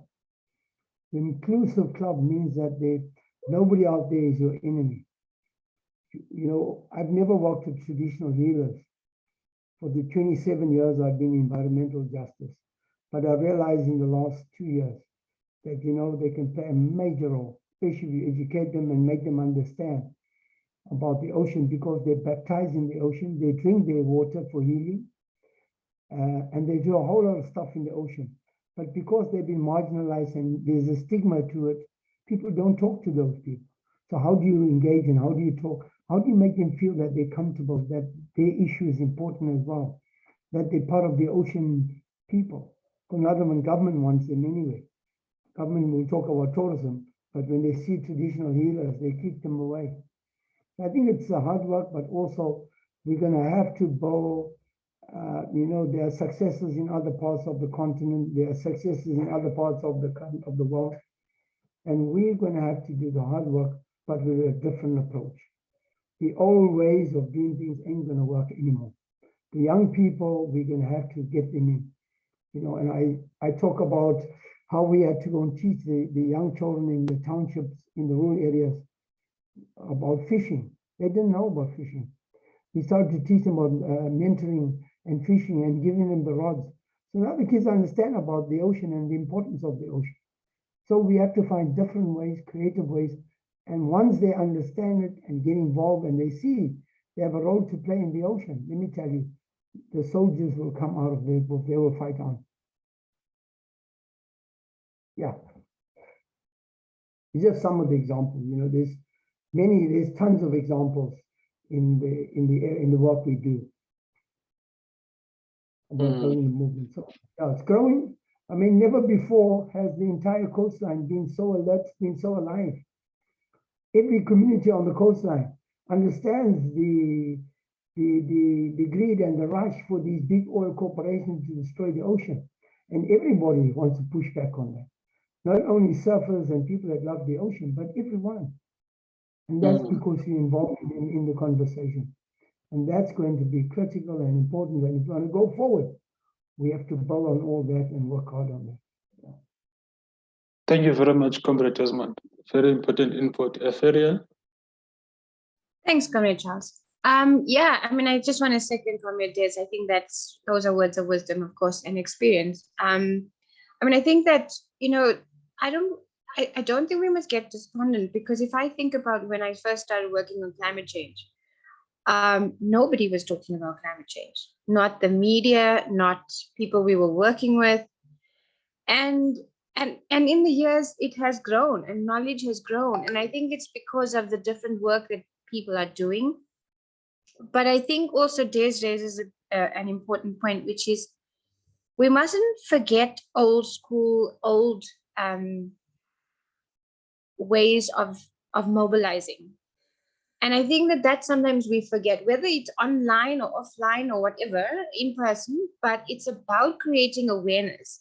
That is exactly what Des is saying, is that you start talking to people about things that they know or they don't know or they living. So you talk about fishing and you talk about other things that's not, instead of we forget that we've had like 15 years of climate change in our head. So we start talking about climate change when people are not there yet.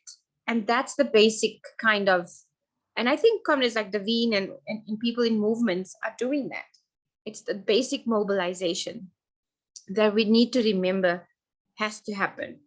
But I also think that if we think, you know, if we think we're going to have masses in the street and all of that, we're missing a major understanding of our country. We didn't even have it in the 80s. It was pockets of demonstrations and protests. And it's the way we are in terms of the way we structured and the way our, you know, the poor planning that we have, it's never going to be this massive movement. But we mustn't discount all of the voices that are rising up all over the place. I see it all the time with young people on panels, and I think, I don't know this person, but she's talking about climate change. And so I do think that there's something there. I think we need to be clever and smart about how we harness that. But right now, I think there's a lot of people doing stuff. We just haven't been able to figure out how to harness it. I'm hoping that with the tools that we've developed at COPAC, with the alternative water policies, that there might be some semblance of people recognizing that there are things.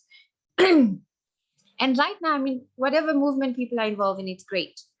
But it's hard work, as Des said. It's not a like, okay, I put something on Twitter and then, oh, it's gonna go viral. That doesn't always happen.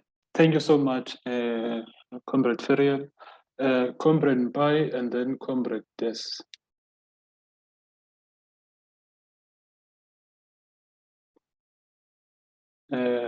Comrade Bai Ngali, please unmute.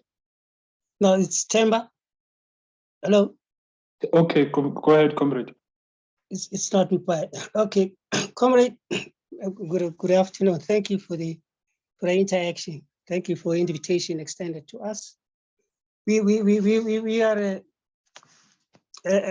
environmental movement on a local base, but affiliated to a lot of structures of the environment and so on. But we are affected basically by mining around here. And we've been doing some advocacy on certain groups of, of schools, but the only thing was just resources as well, and that availability of time, and not to disturb the curriculum period of learning and teaching. But I don't know how the movement can influence the Department of Government and of Education, because really climate change is a reality, especially like raising awareness, and especially also the tools will also assist us as activists on the ground. But the reality is that maybe only at tertiary level that the enlightenment could come and dawn and really or understand the concept of real climate change effect on the ecosystem or on our livelihoods. I know we can, there's main mention of LED or local government, but the fact remains there's no service delivery, none at all. Municipalities have collapsed. Even if you can put it in IDP, we know the so-called Power ZB, they will never listen to, especially when it comes to from an angle of activism. We've been doing a lot of action towards DMRE and all type of mining bosses, houses with DMRE and all the type of thing. But my concern is really giving advocacy to the future leadership of our country in order to save our wealth, food security and all the type of securities, because for instance, there's no waste collection, none at all, and there's a lot of dumping around. There's a lot of burning, dumping sites, and especially in these collapsed municipalities. And we can even see that there's a lot of sewer spillages, and there's a lot of the infrastructure itself, in any case, in all infrastructure. But I'm not going to talk about corruption, and that's no. But now there's a seriousness of advocacy towards giving, especially high school students, that maybe we can be able to have a sitting with the Department of Education and try and influence them to put this in the curriculum. Thank you very much. So far, it's fine. Thank you for the time again. Thank you so much, Comrade Temba. I thought it was Comrade Mpainkali just by reading out the name. Comrade Des, your name was up, your hand was up. Over to you. Sure. Thanks, Charles. Just one point I want to make is that, everybody's talking about alternative, and the industry is talking the same language. And having worked in the rural areas now for about 8 months now in Zulu. That's not what people don't want mining. But what are the alternatives? Food security, providing with seeds, because if they got food, they won't care about mining. They won't care about the limited jobs that the big corporations come with. So we have to start working on the alternative needs of people. I know a lot of people are talking about the alternative mining. There's never going to be alternative mining. It's the same mining thing. It's not alternative mining. Alternative to mining is something different. And likewise with the same. What are the alternatives to the oil and gas? What are the alternatives to the pollution? There are alternatives. It's just that it's not being placed in the people's hands and the resources are not being provided. So people continue to believe in mining because it creates jobs and all that there. And at the same time, they understand the destruction, the damage, and the problems experienced with mining. But if you don't put resources in the hands of people, so the alternative comes from them, you're not going to win. And it's been one of the things that I see, even the big NGOs and all that, they have been alternative mining in Davos. That's promoting mining. That's clearly misleading the country at large that mining is a good option. And what they don't look at is all the devastation, where all the water resources are contaminated now, all over. Whether it's a Vaal River, every river you can think of is contaminated in this country with all the mining. And to continue to encourage that. And I think we need to start looking at all those issues because it doesn't help. We need to do research, Comrade Vish, on the needs of the people that will make a better life for them. Because when one travels in the rural areas, you find all the water is contaminated, all the food has died. The houses that they built with brick and mortar many years ago, because of the blasts and the explosions, is collapsing. So what is the alternative for people that will create that life that they were seeking? And that research, I think, is very critical and very important. So we can point out all these things in a proper way.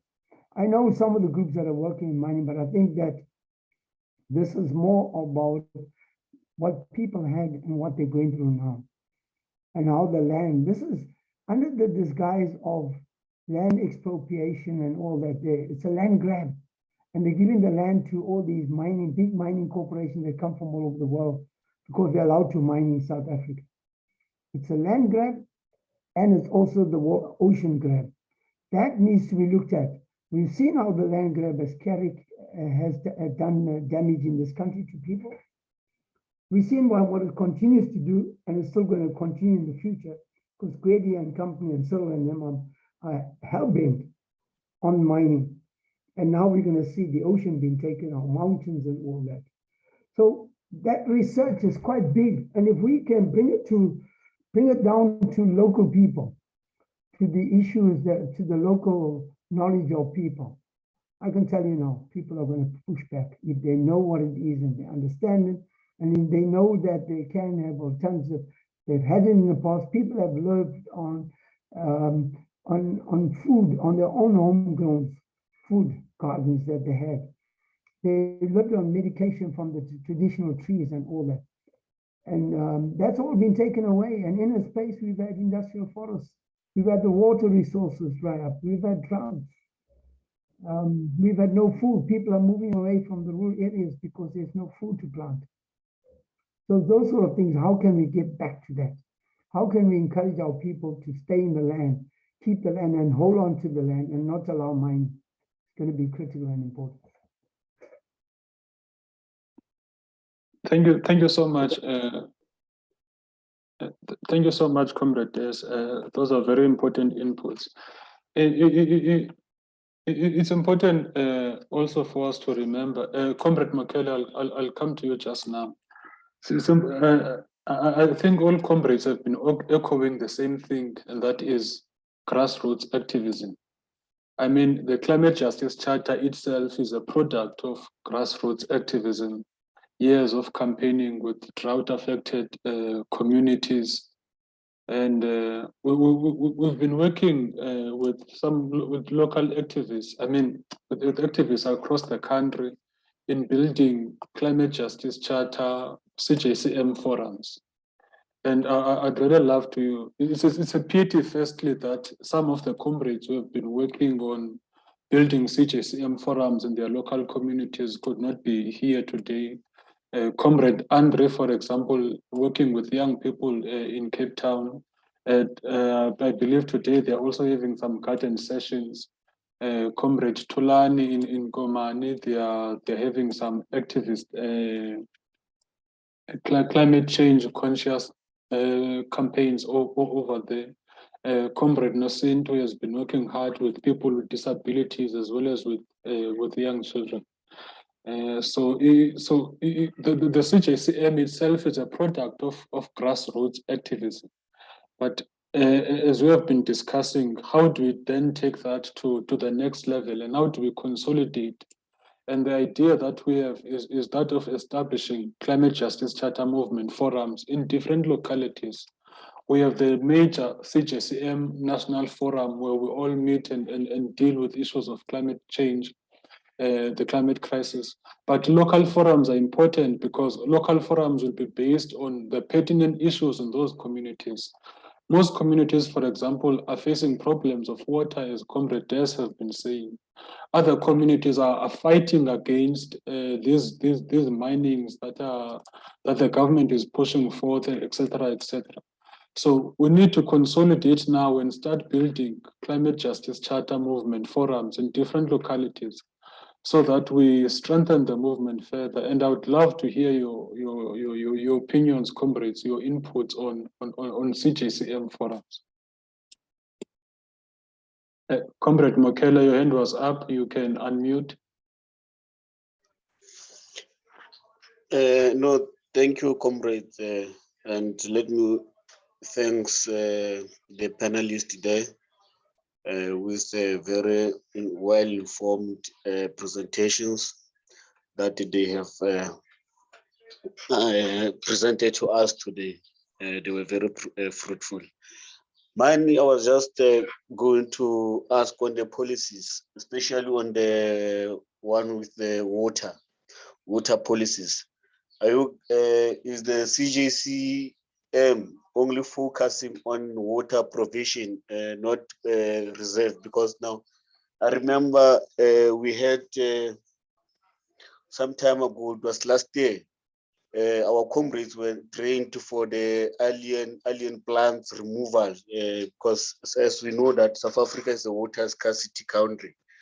Now, I just wanted to get clarity on that, if whether the CJC is only focusing on that, and if maybe the comrades, as they were trained for the alien plants removal to save water, as we know that those plants are drinking lots of water in our country. And our government is not doing enough in terms of correcting that, or maybe removing such aliens to save water. Now, your policies, are they including such programs, leadership? Thanks. Thank you, Comrade. Ferrell, do you just want to quickly respond to Comrade Mokel? I think that at the moment we're looking at water resources, not particularly, but everything's linked. So it's not, in terms of the other policies that are being developed as well, you're looking at things that affect water like alien vegetation, etc. But all of it is linked. And also to say that because we're looking at an alternative water policy, these are some of the things that do exist in present policy, but we're looking at, we find that some of these solutions, while they're useful, we're looking at a more holistic kind of bigger picture. So alien vegetation is a problem. We do think that people need to be involved in it, but it's not going to be the solution to protecting our water resources and for us to get ownership over our water commons. So it's there in the, it's a smaller aspect of what we're looking at, Charles. Thank you so much, Ferial, and thanks to all the comrades for the important inputs. The issue of Am I still audible? Yes, you are. Yes, you are. Yes, Charles. Yes. Oh, sorry. I'm just seeing not responding notification on my PC. I thought maybe I dropped off. The issue of movement building is definitely an important one, and we are building with the consciousness that climate justice is social justice, and climate justice building cannot be.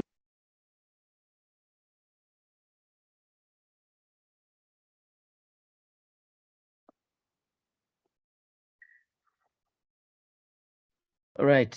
Charles just sent a message. His PC is frozen. So I'm just going to wrap this up, comrades. We have a tool, a web page that we'd really like you all to visit. It's I'm just going to post that. On that webpage, comrades, we're inviting your organizations to endorse the charter. We're inviting you as an individual to endorse the charter, but we're also inviting you to join the Climate Justice Charter movement. On the back end of that webpage, comrades, we are creating a mirror of the movement where we are organizing into forums.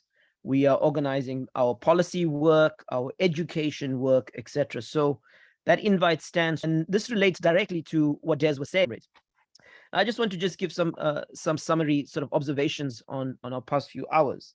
I think, comrades, what's very real today is climate shocks, and you know this heat wave and the drought that is hitting China is devastating, comrades. This is now one of the most wealthiest countries on planet Earth, and it is facing a very, very serious climate shock. Europe right now is going through a severe drought. There are rivers in Europe and other parts of our planet that are drying up rapidly. Okay. Now, what's coming out from all of this is that climate shocks and extremes and the intensity are here, and they're only going to get worse. And we also have a crisis of political leadership. It's continued. It's been there for almost 3 decades. In the midst of the Russian invasion of Ukraine, you've seen fossil fuels getting cranked up, etc. The United States, despite its Inflation Reduction Act, is the #1 producer of gas and oil in the world. Okay, so no matter what Biden says, no matter what Biden does on climate, this is the reality that we're facing. The spigots are still open. Carbon capital is still winning. Okay, so we have that reality. But mass awareness is shifting, comrades, and there is some interesting developments. Comrades have mentioned Chile and what's happening there. But we're also seeing in public opinion surveys, like in the United States today, over 50% of that population is climate aware because they're living climate shocks. Okay. We're also seeing similar trends and dynamics in other public opinion polls that are being done in other parts of the world. But interestingly enough, there is an awareness also coming to the fore through lived reality of climate shocks. Wits University has just put a course on for all first-year students called Climate, and it comes through our new Vice Chancellor on Climate. Over 7,000 students subscribed for this course. In historical terms, it was the largest course Wits University has ever run in its history, 7,000 odd students. It's a short course to introduce students to climate, and it is amazing the number of students that signed up for it. So there's a shift, there's a seismic shift going on in consciousness. Now, the point that Sanio is making about mass power, it's a correct point. We do need mass power. Mass power, mass resistance was crucial in the struggle also against apartheid. And yes, it was episodic at different moments, etc. But what's crucial, comrades, is we start building the solidarities, because that's the lesson from our own history. We've got to start making those connections. We can't go it alone. The problem is very big. Each one of our organizations is working on a part of a very complex problem. And that's exciting. It's a challenge, but we need to rally together. We've got to constantly deepen the convergences. We've got to constantly deepen the solidarities. Your struggle is my struggle, and my struggle is your struggle. We're not in a competition here, comrades. If we are in a competition, we're going to lose, and we're going to lose big time. Okay. The climate emergency is on us. Okay. So How we find these convergences, we use today to trigger that conversation with all of you. We'd really like you to go back and reflect so that we can really start reaching out and building bridges and really uniting, okay? We need mass power. We need mass politics. And it's got to be grassroots driven. The third important observation I want to make, comrades, is that we are enormously